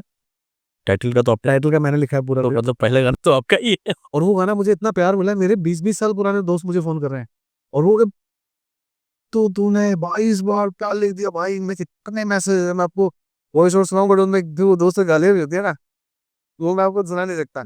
तो उसके बाद में अब मेरी एक्सपेक्टेशन जो उस गाने के साथ में है, जो मेरा गाना है दूसरी वाली आ रही है। हाँ, वो आएगा तब मतलब मैं दर्शकों को बोलना चाहूँगा कि जुबिन के साथ दीवाने पे मेरा एक गाना आ रहा है, इट्स अ ब्यूटीफुल सॉन्ग, और मुझे पता है यार लोगों को बहुत पसंद आएगा, तो मैं जस्ट वेट कर रहा हूँ जब वो आए तो। और देखिए 3 चीज़ें उसमें कॉमन है, जुबिन, खिलाफ जावेरी और पुनाफड़ों का, जो कि मर जाओ पे भी तुम ही आना। ये मैंने सोचा ही नहीं था, हाँ, तीनों ये तो इट्स अ बिग थिंग। कौन फैक्टर है, मुझे लगता है वो सुपर हिट गाना था, जब आपने वो गाना लिखा था। और फिर क्या होता है कि मैं बहुत गाने करता हूँ। मेरी मेरे जो घर में ना सबसे बड़ा क्रिटिक जो मेरा बैठा है ना, मेरी बीवी है। मैं डरता हूँ उसको गाने सुनाने की। जब मैं बोल आप बोल पा रहे हैं यही बहुत बड़ी बात वो वो क्या होता है, वो वैसे नहीं बोलती है, वो औरों की तरह की, और भाई अच्छा है, ये है, वो ब्लंट बोलती है भाई। है, खराब है। तो उसको ना कोई कहा, अब स्पेशली मैंने जो बनाया है गाना, यानी मैंने कंपोज़ किया है वो गाना, तो जब मैं उसको सुनाता हूँ तो मेरे को लगता है कि यार पता नहीं क्या बोले। मैंने उसको दीवाने से सुनाया, तो शी सेड ब्रिलियंट सॉन्ग, बहुत अच्छा गाना है, सुपर हिट है। फिर मैंने उसको इतनी खूबसूरत सुनाया, तो उसने कुछ रिएक्ट नहीं किया। हुँ, मैं कहा यार क्या ये क्या पंगा है? हुँ। तो फिर अगले दिन वो कहीं जा रहे थे, उसने बोला यार मुझे गाना भेजो, मेरे को सुनना है कार में। मैंने भेज दिया। फिर उसका रिएक्शन आया, यू हैव नो आइडिया ये गाना कितना बड़ा जाने वाला है, I am so proud of you कि तुमने इतना बेहतरीन गाना बनाया, और तुम देख लेना ये गाना जब भी आएगा, ये मुझे मैं व्यूज पे वो नहीं करती कि क्या है क्या नहीं, लेकिन जिसने भी गाना ये सुना हमारा रिलीज ही भरा, वो तुमको बोलेगा कि हमारे ब्यूटीफुल सॉन्ग। तब जाके मैं थोड़ा सा सुकून, कंफर्ट। क्योंकि वो ही है जिसने कुछ गाने ऐसे प्रिडिक्ट किए जो मुझे लगा नहीं था कि चलेंगे। तो उसने कहा था कि मेरे गाना था कस्तूरी, तो वो बहुत टाइम से मेरे पास रखा हुआ था, मतलब बन के काफ़ी टाइम हो गया था, फ़िल्म बन रही थी उस टाइम। तो हमेशा बोलती थी मनाली यार देखना कितना बड़ा है। मैं कहा नहीं यार, ये अच्छा गाना है, it's a beautiful song, but वहाँ बाज़ार वाला गाना नहीं फ़िल्म इतनी बड़ी नहीं है कि वो फट जाए। बैठे उसको। एंड गाना आया, और आप स्ट्रीमिंग देखो, देखा है मैंने। मतलब वो लेवल पे वो गाना मैं उस फ़िल्म का गाना वो। मैं कहा भाई तेरा प्रेडिक्शन मैं मानता हूँ। अब मैं कैमरा बोला भाई देख तेरा गलत हो गया ना, तो मैं नहीं सुनता था। राइट। बहुत सही। देखिए, एक चीज़ जो शुरुआत जहाँ से हुई थी वो है हँसी बन गए, और आप गाते भी अच्छा हैं। अगर 2 लाइन उसका गा दें, हंसी की जी। तेरे ना हाँ तेरे ना हाँ हंसी बन गए हाँ नमी बन गए तुम मेरे आसमां मेरी जमी बन गए हाँ तेरे ना ओ ओ तेरे ना क्या बात! Very good, superb! मुझे लगता है ये गाना आप ऐसा खुद गाओ भी। अभी मेरा एक सिंगल आ रहा है इट्स अ ब्यूटीफुल सिंगल वो मैं काफी टाइम से वेट कर रहा था कि अभी मुझे किस स्टेज पे? हाँ कि मैं कुछ रूहानी करूँ कुछ क्योंकि ये जो मैंने बीच में जो हुआ वो मेरा इट्स नॉट माय कैरेक्टर वो मैं हूँ भी नहीं वैसा बट ठीक है लोगों को चाहिए था भाई एक और मैंने करा है बट ये वो है जो जो मैं कर रहा था आया हूँ वो मेरी स्ट्रेंथ है और मेरे को पता है कि लोग भी बोलते हैं यार तुम्हारे गान पता नहीं कुछ तो ऐसा है कि चलो जो इतना हार्ड हिट करता है मैं उनको बोलता हूँ कि यार जो लोगों की कमजोरी है वो मेरी सबसे बड़ी ताकत तो मुझे वो मालूम उनकी नफ्स की तरह है शायद मुझे ऐसा लगता तो अब जो आएगा वो बहुत अच्छा होगा बिल्कुल। आप किसको सुनते हैं मतलब यहाँ पे बॉलीवुड में लगता है कि ये लिरिक्स राइटर तो मेरे आइडियल है। एक मॉडर्न में फिर मैं मतलब अपनी आपको बताऊं मैंने ना जिनसे मैंने सीखा है ना मैं तो उनकी बात करता हूँ अच्छा, और मैं ये बोल सकता हूँ कि मेरे फेवरेट कौन है मैं मैं अब राइटर्स को सुनता ही नहीं मैं गानों को सुनता हूँ अगर कोई गाना अच्छा है तो मैं सुनता हूँ बहुत ज्यादा गाने सुनता ही नहीं उस टाइम पे लेकिन मैं सुनता था सईद कादरी साहब को बहुत सुनता अच्छा ये बताते वाह! बहुत सुनता था मैं क्योंकि मेरे को बनना वैसा था कि यार मेरे गाने मैं बूढ़ा भी हो मेरे गाने बूढ़े ना हो सईद कादरी जी के आपको गाने आपको मालूम तो मेरा तो वो ही मतलब वो रहे हैं एक जो दूर बैठ के जो गुरु है ना वो तो मैं बहुत करीब से देखा और मैंने उनकी राइटिंग में एक चीज भी क्योंकि क्या होता है कि अब मैं ऐसा क्या करूँ कि जो सईद साहब ने नहीं किया हो तो मैंने थोड़ा एक मॉडर्न फ्लेवर राइट। उन चीज़ों में लेके आया फिर कुछ जैसे समीर साहब के गाने आनंद बख्शी जो हैं उनको थोड़ा थोड़ा कुछ सुनना और पढ़ना पुराने शायरों को है तो एक मिक्स फ्लेवर आता है मेरे को मैं बहुत ज़्यादा पढ़ता नहीं हूँ पहले मैं बहुत पढ़ता था मुझे ऐसा लगता है कि यार पढ़ूंगा तो शायद मैं इन्फ्लुएंस हो जाओ। या तो मैं बहुत अच्छा लिखूंगा या बहुत खराब लिखूंगा ये नहीं लिख पाऊंगा जो अभी लिख रहा हूँ तो मैं एटलीस्ट जब तक मेरे में ये है मैं ये करता जो था आपका ओरिजिनल है। हाँ बाकी अगर राइटिंग की बात करोगे तो मेरे जो Amitabh Bhattacharya the biggest nowadays मतलब अगर मैं इन 10-15 साल में अगर मैं बोलूँ तो उनसे बड़ा फिल्म राइटिंग में फिल्म प्राइम आप फिल्म सॉन्ग राइटर कोई है ही नहीं एग्री। बाकी अच्छे से गाने तो कोई भी बीच में कर देता है यार हम भी कर देते हैं कोई अच्छे गाने कुछ बे कर देता है नहीं, नहीं, ये तो आपका बड़प्पन है कि वो आए। फिर आपने भी काफ़ी अच्छे गाने थे, और नो डाउट अमिताभ भट्टाचार्य तो यहीं नंबर 1 पे चल रहा है।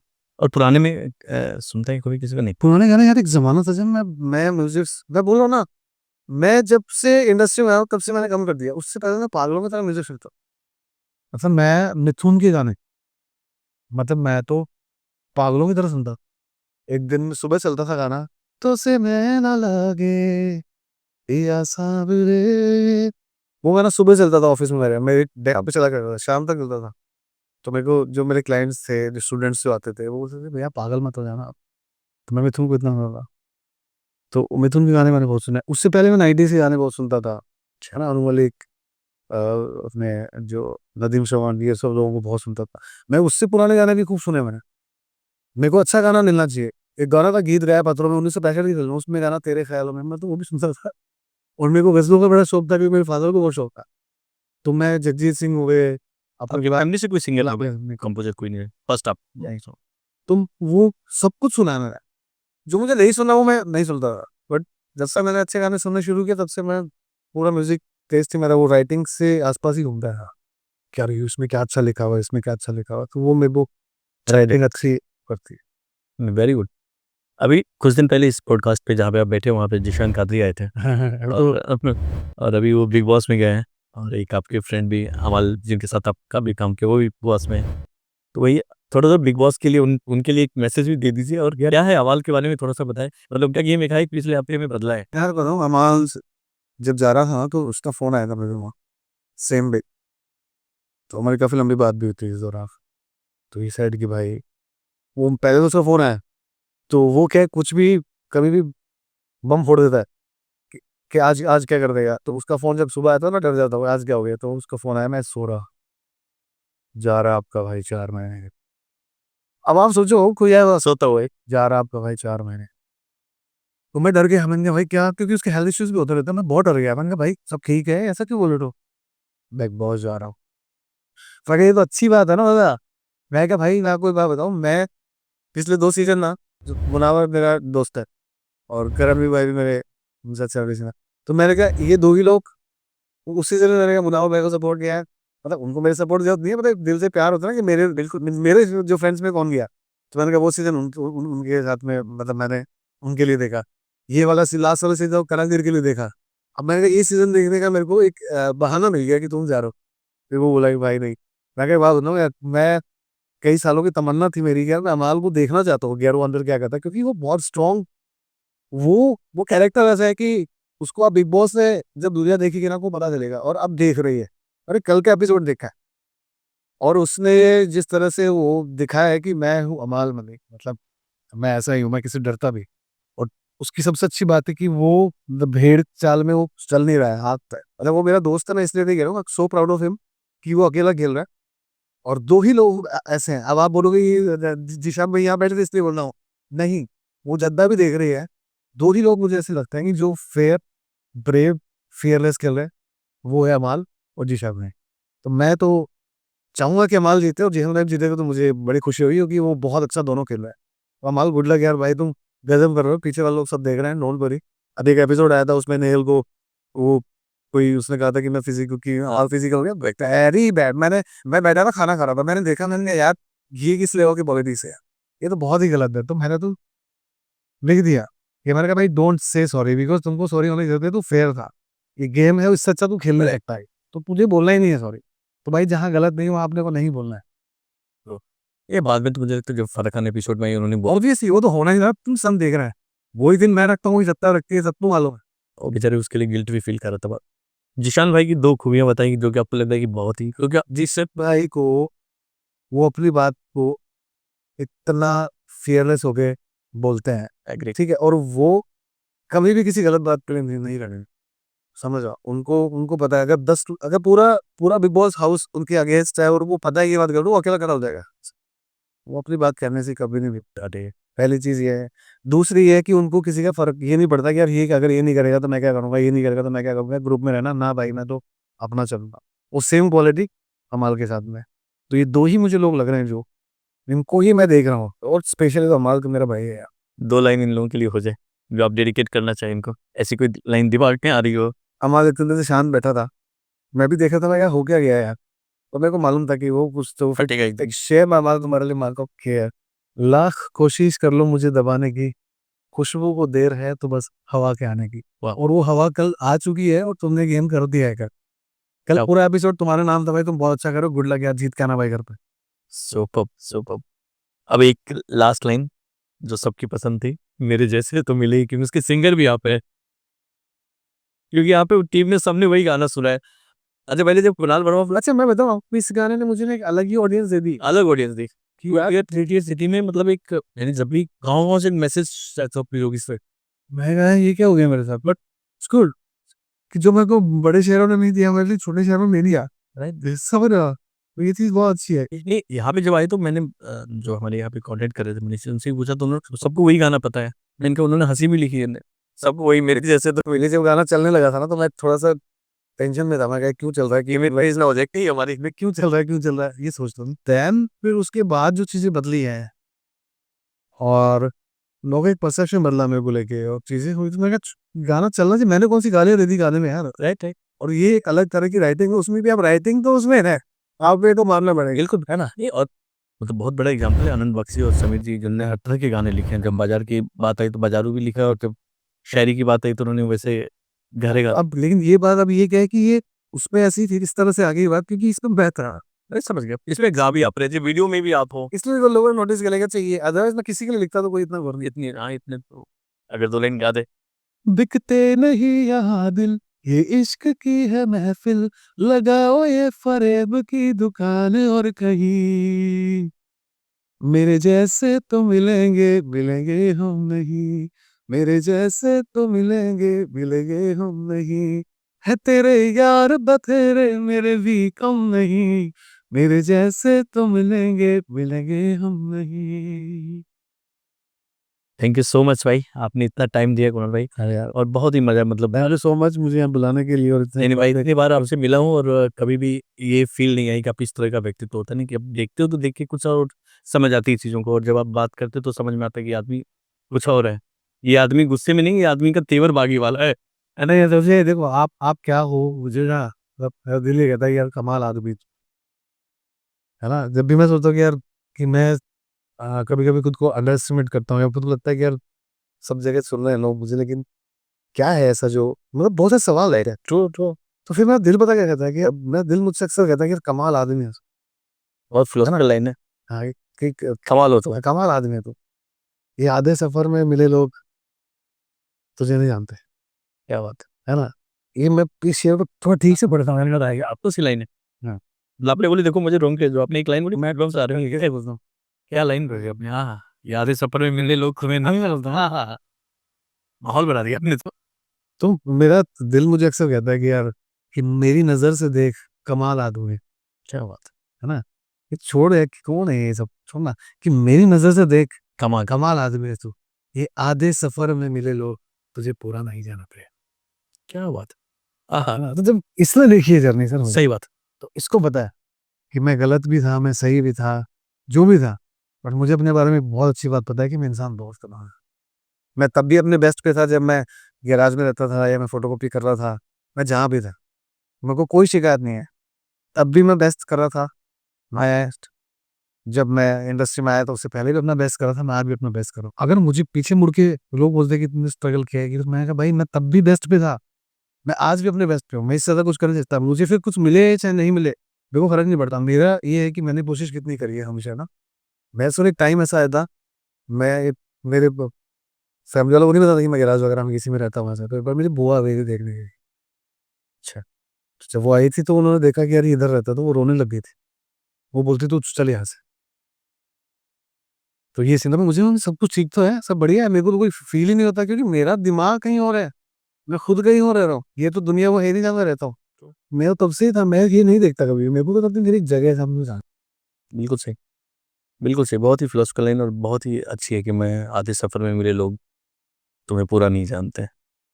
क्या बात भाई उनको कैसे पता कि कैसे बना, जिनको बना बनाए मिला वो नहीं पता, है। हाँ हाँ, है ना। क्या लाइन, तो जिसको एक बार फिर से बोल दीजिए, क्या प्यारी लाइन यार। बड़ी चीज डालनी चाहिए, मुझे लगता है कि आपकी ये बहुत प्यारी चीज है, और इसको अगर वन लाइन पे। मैंने शेर बोला था साला, एक बंदे ने उठा के डाल दिया मेरा नाम लेके, उसने वो नाम लेके डाला। मेरे लिए तो उसने सुना है यार, मैं ही आलसी वाला नहीं करता ही। अक्सर कहता हूँ कि जो लोग आपको समझेंगे नहीं ना, क्योंकि मैं अभी लोग मुझसे वैसे बात करेंगे जैसे मैं आज हूँ। हाँ हाँ, मेरे से जो तरफ से जो मुझे जानते हैं हम चंद लोग हैं मेरे लाइफ में, उनको मेरी पूरी कहानी पता है। मैं सबको ज्यादा कि नहीं बताऊंगा मैंने ये कर लिया है मैंने वो कर लिया है, भाई ऐसा है वैसा नहीं। तो मैंने एक लाइन लिखी थी कि उनको क्या पता कैसे बनाऊं, कि उनको क्या पता मैं कैसे बनाऊं, जिनको बना बनाया मिला। तो उन लोगों ने बड़े लोगों की क्या आदमी है क्या नहीं है, उनको ये पता कि हाँ भाई ये बहुत अच्छा लगता है, ये ऐसा है, बहुत अच्छे। वो मेरा दाग किसी को पता नहीं। बिल्कुल। वो गिने चुने दो चार लोगों ने देखी है वो चीजें, तो उनको कभी जाके पूछना कि मैंने क्या किया, वो बताएंगे तुमको। वही कहते हैं अगर यार ये अगर तू कर सकता है तो ये मान ले कि कोई भी कर सकता है, अगर तू कर सकता है। ये ऑन कैमरा भी, कैमरा भी है, और मैं इसलिए आपको बोलना भी चाहूँगा कि आप ऐसी लाइनें डाला करें इंस्टा पे। जरूरी नहीं है कि हर चीज़ व्यूज़ के लिए हो, बहुतों को मोटिवेशन मिलता है। मेरे दूसरा है अभी मैं कोशिश करूंगा कि मैं कुछ बनाने की कोशिश कर रहा हूँ कि अभी बट आएंगे देखेगा। फिर बनाओ तो आप अच्छे तरीके से बनाओ ना। मैंने बहुत सी शायरियाँ लिखी है भाई, मैं आपको सुनाता हूँ। मैं पहले बहुत जो जीना है ना लिख दिया, मेरे को फर्क नहीं पड़ता क्योंकि ये लिखा था और वो अपने लैंग्वेज हुआ कर दिया, तो मैंने बहुत इजी करती है। तो ऐसे लिखा करता था कि जैसे एक महज ख्याल था मेरा कि सही कहा था तुमने हमसे, सही कहा था। बिखर गए तो समेट लोगी, तुम्हारे गजरे में फूल होंगे, हमारे चेहरे पे रेत होगी। हाँ हाँ हाँ। सही कहा था तुमने हमसे, बिखर गए उस समेट लोगी। क्या बात। तो इस तरह की चीजें थी। एक मैंने लिखा था कि कहानियां बनाता था पहले। एक कहानी थी कि एक लड़की अपनी शादी के बाद अपने बॉयफ्रेंड से वापस मिलना चाहती है, कहती है कि यार मैं तुमसे मिलना चाहती हूँ, मैंने उसको छोड़ दिया है क्योंकि मैं नहीं रह पाई तुम्हारे, तो मैं तुमसे मिलना चाहती हूँ। तो लड़का बोलता है कि यार क्या क्या फायदा है, कुछ भी वैसा है नहीं। तो लड़की बोलती है क्या कुछ नहीं बदला, सब कुछ वैसा का वैसा है, तो मिलो तो सही मुझसे। तो लड़की मिलने जाती है और उनके बीच की कॉन्वर्सेशन आया। लड़की बोलती है कि देखो मैं वैसी हूँ ना, कुछ नहीं बदला, उसको हक करती है। अब लड़का उसको बताना शुरू कर क्या क्या बदल गया है। क्योंकि बात तो सिर्फ इतनी सी आके उसने हक किया और फिर वो पूरी कहानी बताता है कि क्या क्या बदल गया है। वाह, अब आप ये फील ही कितनी प्यारी थी। हाँ, मतलब ये फील क्योंकि जैसे जो सिर्फ क्या प्यारी वाह। सिर्फ चेहरा है ना, सिर्फ चेहरा नहीं होता है या फीलिंग्स ही नहीं होती जो बदल जाती हैं, बहुत कुछ बदल जाता है। और ये जो हालात है सिचुएशन, इसलिए हर कोई गुजरता है एक बार, हाँ, इसलिए ये बहुत कनेक्ट। बहुत कनेक्ट करता है। तो लड़का बोलता है कि ठीक है मिलता है। लड़की आती है, उसको गले मिलती है, वैसे ही जैसे पहले मिला करते। देखा ना कुछ भी नहीं बदला। तो लड़का उसको बताता है कि क्या बदला है, क्योंकि बदलने के लिए सिर्फ ये ही नहीं कि भाई तू मेरे पास आ गई या सलामत है हम लोग दोनों वापस, अब तेरी जिंदगी में वो नहीं है तो सब कुछ वैसा है, नहीं होता है वैसा। तो अब वो अपनी बात कहना शुरू करता है कि इस मुलाकात में और जो पुरानी मुलाकात जब हम करते थे, जब तेरी जिंदगी में कोई नहीं था, क्या डिफरेंस। तब हम मिला करते थे, उसमें क्या फर्क। तो वो जो इतना सा उसका जो रहा गले मिलने तक का, उसी में उसने पूरी कहानी लिख दी कि इसी से बदल गया। तो लड़का बोलता है कि तुम वो कश्मकश वो उलझन कहाँ छोड़ा है, हम्म, मेरे बिना जो रहता था वो उदास मन कहाँ छोड़ा है। मेरे बिना जो रहता था। वो तो आज आई मेरे पास, तो उस टाइम क्या होता था, तो आती थी तो बोले यार मेरे को घर जाना घर जाना, तो वो कश्मकश में आती थी, मिलती थी, चली जाती थी। दुनिया का डर था तेरे उसमें, तो वो कहाँ है आज। तुम वो कश्मकश वो उलझन कहाँ छोड़ा है, मेरे बिना जो रहता था वो उदास मन कहाँ छोड़ा है। अब मुझे नजर ही नहीं आ रहा है यार, ये बदल गया है कि तुम वो कश्मकश वो उलझन कहाँ छोड़ा है, मेरे बिना जो रहता था वो उदास मन कहाँ छोड़ा है। पुरानी समझ कर कहीं तुमने फेंक तो नहीं दी, वो हमारी यादों की कतरन कहाँ छोड़ा है। तुम वो कश्मकश वो उलझन कहाँ छोड़ा है। क्या बात। बेसबर शाम के सीने पे गुजरते लम्हातों में अपने माथे पर जो लाते थे वो शिकन कहाँ छोड़ा है। तुम वो कश्मकश वो उलझन कहाँ छोड़ा है। क्या बात। क्यों आज इतना करीब आकर भी ठंडा पड़ा है, क्यों आज इतना करीब आकर भी ठंडा पड़ा है, मेरे छूने से जल उठता था वो बदन कहाँ छोड़ा है। हाँ, तुम वो कश्मकश वो उलझन कहाँ छोड़ा है। क्या बात। तुम्हारे जिस्म की महक मेरी सांसों तक नहीं पहुंची, कि तुम्हारे जिस्म की महक मेरी सांसों तक नहीं पहुंची, हमारी खुशबू से लिपटा हुआ वो पैरहन कहाँ छोड़ा। तुम वो कश्मकश वो उलझन कहाँ छोड़ा है, मेरे बिना जो रहता था वो उदास मन कब रहा है। क्या बात है, क्या बात। वेरी गुड है, सुपर। तो ये बदल गया। देखिए, ये जो आपने सुना है ना, ये है असली कुणाल वर्मा, यही था। यही है। और मैं आपको सुना बहुत पुरानी चीजें सुनाता हूँ, जो ना बहुत ही ज्यादा पुरानी चीज है। मैं जैसे पहले क्या होता था कि जो देख लेता था वो लिखने की कोशिश करता था। जैसे एक बार मैंने देख लिया था, मतलब अभी कैमरा होने क्या, हाँ कैमरा, जैसे वैसे ही बोल रहा हूँ मैं कि एक बार मैं, तो मैं ऐसे खड़ा था नीचे ऑफिस के नीचे ऐसे सुबह सुबह, तो उसमें वैलेंटाइन डे था। अब वो क्या है कि साला कोई ग्रुप ग्रुप निकला था पूरा लड़कियों का, तो सबने रेड और ये सब पहन के निकल, उन्हें बीच निकलती है ना वैसे सब, राइट। "अरे, ये क्या है, सब लाल लाल कपड़े पहन के निकल रही है। और उनके पीछे पीछे एक बंदी थी जो काले ड्रेस में थी। वैलेंटाइन डे की। हाँ, तो मैंने उस पर लिखा था कि आज इश्क के दिन भी है काले लिबास में, ओहो, तन्हा सा दिख रहा है हर एक लिहाज में। क्या बात है। मैंने पूछा कौन है, तो कहती है वफाओं में, हाँ, निकली हूँ एक बेवफा से वफा की तलाश में। क्या बात है। तो ये तो खैर पूरा लंबा चौड़ा लिखा ना, मैं तो आपको 2 लाइन सुनाई, बट ऐसी चीजें आती थी। मैं अपनी उसी जगह से निकालता हूँ जहाँ पे मैंने लिख के छोड़ी है। प्लीज प्लीज सुनाइए, सुनाइए भी और इसको डालिए भी इन सबको ये मैं इंस्टाग्राम पे, आपको मुझे लगता है कि बताता हूँ। हाँ ये जरूरी है। उसमें काफी कुछ क्या है, खुद के लिए भी नेगेटिव लिखा हुआ है, खुद की, क्योंकि आदमी कहीं ना कहीं खुद को जब देखता होगा तब आगे, चाहे वो उसने अच्छा बहुत किया होगा, अगर गलत कुछ किया तो उसको वो कभी भूलता नहीं।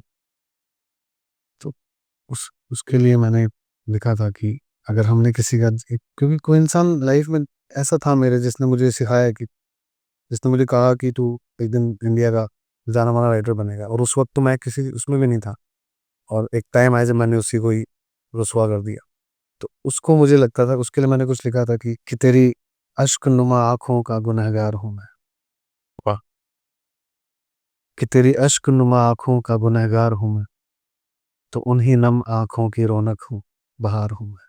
वाह, कि मैं चाहते हुए कितनी भी तकलीफ दूँ, बट तेरे लिए मैं आज भी तेरी खुशी हूँ। कि तेरी अश्क-नुमा आँखों का गुनहगार हूँ मैं, तो उन्हीं नम आँखों की रौनक हूँ, बहार हूँ मैं। तू सूखी हुई नदी सी प्यासी एक आस, तो दरख्तों का बारिशों पर एतबार हूँ। क्या बात जाते हैं तेरे रास्ते भी तो सहरा से होकर, उसी सहरा की रेत पर बहती हुई धार हूँ मैं। क्या बात है। मैं अपने लिए नहीं, तेरे लिए जीता हूँ, तू इतने यकीन से जो कहता है कि तेरा प्यार हूँ मैं। दिल दुखाया, वादे तोड़े और तरसाया उम्र भर। दिल दुखाया, वादे तोड़े और तरसाया उम्र भर, तुझको इतने गम दिए। दिल दुखाया, वादे तोड़े और तरसाया उम्र भर, तुझको इतने गम दिए और बरकरार हूँ मैं। क्या बात है। ये हुनर, ये सब, ये हुनर, ये सनाशगी तूने दी है मुझे। ये हुनर, ये सनाशगी तूने दी है मुझे। फन तेरा है सब, महज फनकार हूँ मैं। ये शोहरतें जो भी हैं, बस कुछ दिन की बातें हैं। ये शोहरतें जो भी हैं, बस कुछ दिन की बातें हैं। फिर एक ढली हुई शाम की रोशन मज़ार हूँ। क्या बात है। फिर एक ढली हुई शाम की रोशन में क्या बात। कि ये हुनर, ये सनाशगी तूने दी है मुझे। फन तेरा है सब, महज फनकार हूँ। ये आपका थैंक्स गाने का उसको, वाह, वेरी गुड, सुपर सुपर भाई। ये अभी अब चीज़ें देखिए आनी चाहिए, मुझे तो लगता है कि इंस्टाग्राम पे कम से कम मैं वापस बताऊं सर, करना चाहिए। एक वक्त मैं बताऊँ, मैंने इतना कुछ लिखा हुआ रहा था ना, मैं बोला आदमी जब रोज रात को लिखे जा रहा है। मेरी एक वो पूरा सूटकेस था जिसमें मेरी 5 डायरियाँ थी, भरी हुई डायरियाँ थी। तो मैं एक बारी मैं वडोदरा, हमारे एक संजय जी हमारे बहुत, मेरा प्यार है उनसे, उन्होंने मेरे को बहुत सपोर्ट किया हमेशा। तो उनसे मिलने गया था मैं, और हमारे क्या है पीछे से कुछ बारिश-वारिश कुछ आई थी। तो मेरी जो वो सूटकेस था वो बेड के नीचे था। ओह, तो मेरी जो भाभी जी उनको उन्होंने फ़ोन किया मेरे को, भैया वो रात को बारिश आई थी और हम लोग थे नहीं, हम तो आज आए हैं। तो वो पानी में तैर रहा था। मैंने कहा आप उठा के उसको ऊपर रख ऊपर रख दीजिए, वहाँ रख दिया। मैं क्या चीज़ें लिख के मैं भूल जाने वाला वैसे हूँ। मैं लिख दिया, छोड़ दिया, देखूँगा जब ये पुराने ज़ख्म पुराने की आदत नहीं हुई। तो मैंने एक दिन सोचा कि यार मैं इसको निकालता हूँ।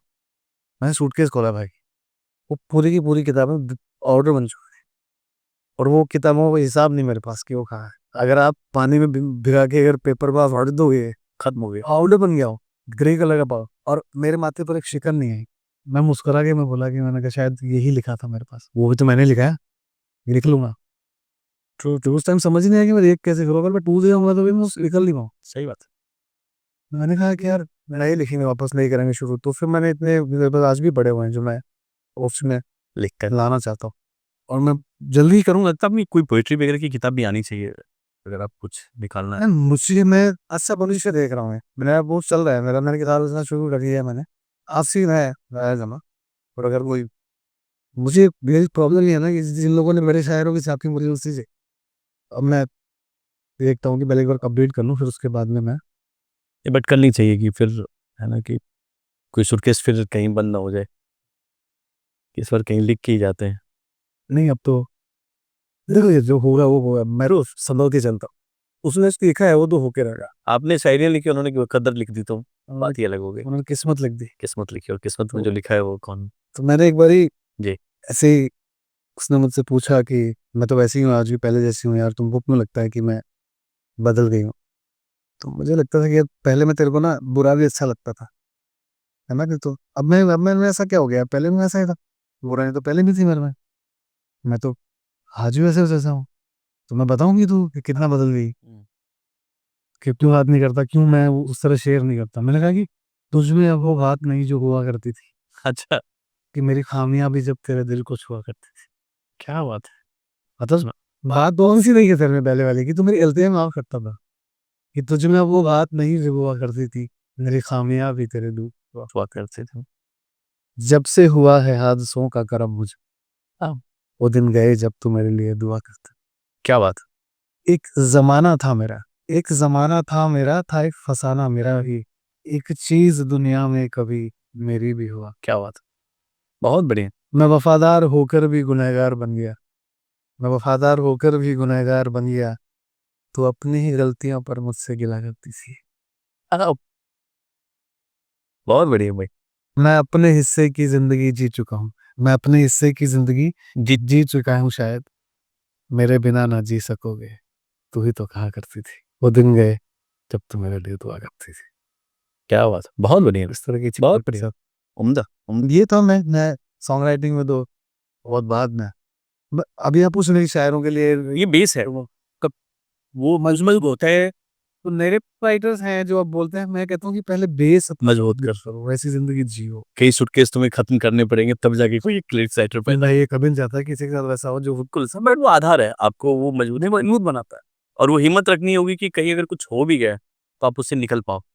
लोग भी ज्यादा कि किसी को खोना आना चाहिए था। आप कितना खोया मैटर नहीं करता, आप खोने में कितना अच्छा। मुझे ऐसा लगता है कि आपने खोया क्या है, आप कितनी शिद्दत के साथ में खो। मैंने तो उस इंसान को भी खोया जो मेरा नहीं था।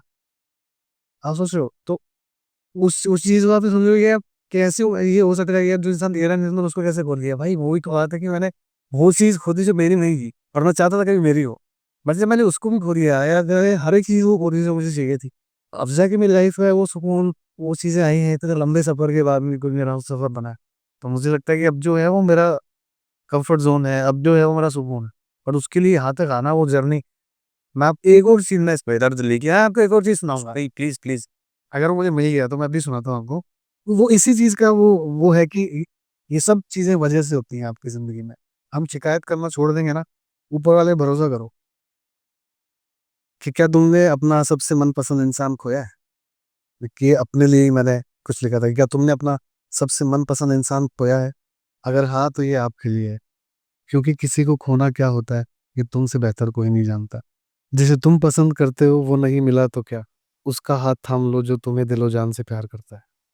तो शायद फिर कोई कहानी अधूरी नहीं रहेगी, फिर कोई दिल तन्हा नहीं होगा, फिर कोई गम अकेले काटना नहीं पड़ेगा, फिर कोई दिल जीते जी नहीं मरेगा। इसे बस यूं समझ लीजिए, जैसे तुम्हें कोई पसंद है वैसे तुम भी किसी की पसंद हो। क्या बात है? और क्या है। और अब जब आते हैं हम कि इन सब चीजों का जो ये हमारी जर्नी है क्यों है? क्यों है, कभी मत डरना जो हो रहा है उसकी मर्जी समझ के। आपके दिल में अच्छा ही होनी चाहिए, आपके दिल में मैल नहीं होना चाहिए। सब उस पर छोड़ दो, अपने आप देख लिया कि मेरा अतीत जो गुजरा हुआ कल है, वो जितने दर्द सहे मैंने पल पल हैं, वो दर्द वो तकलीफें सिर्फ एक बहाना था। मुझे तकदीर को तुमसे मिलाना था। वो लोग जो मेरी जिंदगी का हिस्सा थे, यूं खो गए जैसे पल भर का किस्सा थे। इस हंसी के लिए शायद मुझे बार बार रुलाना था। मुझे तकदीर को तुमसे मिलाना था। क्या वो गिले वो शिकायतें सब भुला दिए मैं, उन सबको शुक्रिया लगा है दिल कहने। जैसे वो सब जानते थे मेरा तू ही ठिकाना था। मुझे तकदीर को तुमसे मिलाना था। हाथ थाम के किसी ने छोड़ा ना होता, ये दिल अगर किसी ने तोड़ा ना होता। खो दिया मैंने जो गवाना था, वो पा लिया मैंने जो पाना था। मुझे तकदीर को तुमसे मिलाना था। वो शाम उदास वो बिखरे एहसास, पूरी हो गई आज मेरी तलाश। सफर लंबा ही सही मगर तुझ तक आना था। मुझे तकदीर को तुमसे मिलाना था। क्या बात है, तो बहुत बढ़िया। आपका एक सफर लिखा हुआ है ऊपर वाले में। आप जितने भी लोग हैं एक अच्छी याद बन के किसी के दिल में रहो। कोई भी आपको कभी भी याद करे, नाराजगी सबके साथ होती है, बट जब वो अकेले में जब आईना लेके बैठे ना तो उसको पता चलेगा कि यार साला आदमी सही था, कमाल था। जैसे आपने बोला, कमाल, कमाल हो तुम। तो ये है सर, और बेहतरीन, और दैट्स व्हाट सच में आप कमाल हो। और एक एक बोलते हैं ना कि किसी आर्टिस्ट के अंदर सहजता आना बहुत मुश्किल काम है। कॉम्प्लिकेटेड होना तो फिर भी आसान हो जाता है कि आप थोड़ा सा टाइट हो जाओ, चेहरे बना के रखो, लेकिन सहज होना, और जो आपके अंदर आपके व्यक्तित्व में कि आप इतने ही सहज हो, यार आपकी कॉम्प्लिकेशन आपके मन में रहे हैं, चेहरे पे ना। वो सब सही है। आप कॉम्प्लिकेटेड कर देते हो बाहर की दुनिया को। क्योंकि क्या होता है कि ये जो बाहर वाली दुनिया है ना वो उतनी बड़ी है नहीं जितनी हमारे अंदर है। हाँ, तो उसमें चलता है, वो दिखता नहीं है किसी को, नहीं आपको उसी ने बनाया। बाहर जो लोग हैं वो उनको आप अगर उस चीज से अफेक्ट करते हो या तो आपकी पर्सनालिटी जाती है ना, वो नहीं करता। अंदर ही घुसे सो हुए मच, आप ही लड़ो।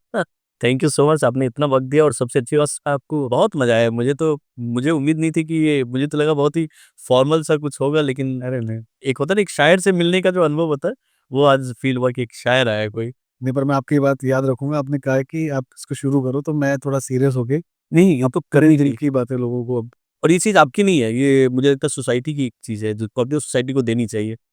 हर चीज़ अपने लिए ही नहीं होनी चाहिए। अब सॉन्ग्स के थ्रू तो मैं हर मोबाइल में रहता हाँ, हूँ, बट थोड़ा इस तरह नहीं जैसे ये सब चीज़ें जो सॉन्ग्स में नहीं आ सकती चीज़ें, हाँ, बहुत सारी चीज़ें जैसे इंस्पिरेशन वाली आपकी चीज़ें हैं कि तुम कमाल हो, ये सब चीज़ें जब आप बोलोगे और लोग उससे इंस्पायर होंगे, और आप एक नॉर्मल जयपुर वाले तो कुणाल वर्मा रहे नहीं, आप एक इंस्पिरेशन हो, लोग मैं आज भी भाई मैं अपने आप को ना वैसा ही समझता हूँ जैसा मैं था ना। मुझे आज भी ऐसा लगता है कि लोग मुझे बोलते हैं भाई अब तो आप ये वो। मुझे आज भी लगता है कि मैंने अगर एक सीढ़ी चढ़ी है तो मुझे लगता है कि पीछे की सारी सीढ़ियाँ खिसक चुकी हैं, मेरे पहले ही हो। नहीं, ये अच्छी बात है, लेकिन बहुत सारे लोग आपसे उम्मीद लगा के बैठे हैं कि भई उनसे कुछ सुनें, समझें, सीखें, वो जर्नी को देखें, और अगर आप मुझे लगता है इंस्टाग्राम पे इन सब चीज़ों को लेके आएँगे तो नहीं भाई, मैं ज़रूर लाखों लोगों मैं को ज़रूर इंस्पायर करेंगे। ज़रूर लाऊँगा, और इसमें मुझे आपकी अगर भी हेल्प चाहिए होगी मैं ज़रूर आपको दूँगा। थैंक यू सो मच भाई, मोस्ट उम्मीद करते हैं कि आपको मज़ा आया होगा, और बहुत यार वो तो हम आप देख ही सकते हैं। और मुझे लगता है कि हँसी 2 में हम लोग फिर से एक बार बैठेंगे, जो मेरा फ़ेवरेट है, ऐसा कुछ अगर आपके कुछ अगर ज़हन कुछ में है, आया तो ज़रूर। और उस पॉडकास्ट में हम लोग सिर्फ़ शायरी और आपकी पूरी पोएट्री की बात करेंगे, और आप तो यार आज दिन एक बिल्कुल अनप्लान्ड अजय सॉरी भाई, लास्ट में बोलता जा रहा हूँ, देखिए आपका उस समय सूटकेस गायब हो गया, और अभी वो शायरी नहीं मिल रही है, मतलब क्या ही कोइंसिडेंस है आपके साथ में, आपने बहुत बढ़िया, बहुत बढ़िया, बहुत मज़ा आ गया, और मुझे तो पर्सनली बहुत ही मज़ा आया। ये जितने मतलब सामने से दिखते हैं और उतने ही अच्छे और सुलझे हुए इंसान हैं। थैंक यू सो मच भाई, माय बेबी भाई, बहुत मज़ा आया। मिलते हैं हम लोग सेकंड चलो, episode. Thank you. Thank you भाई।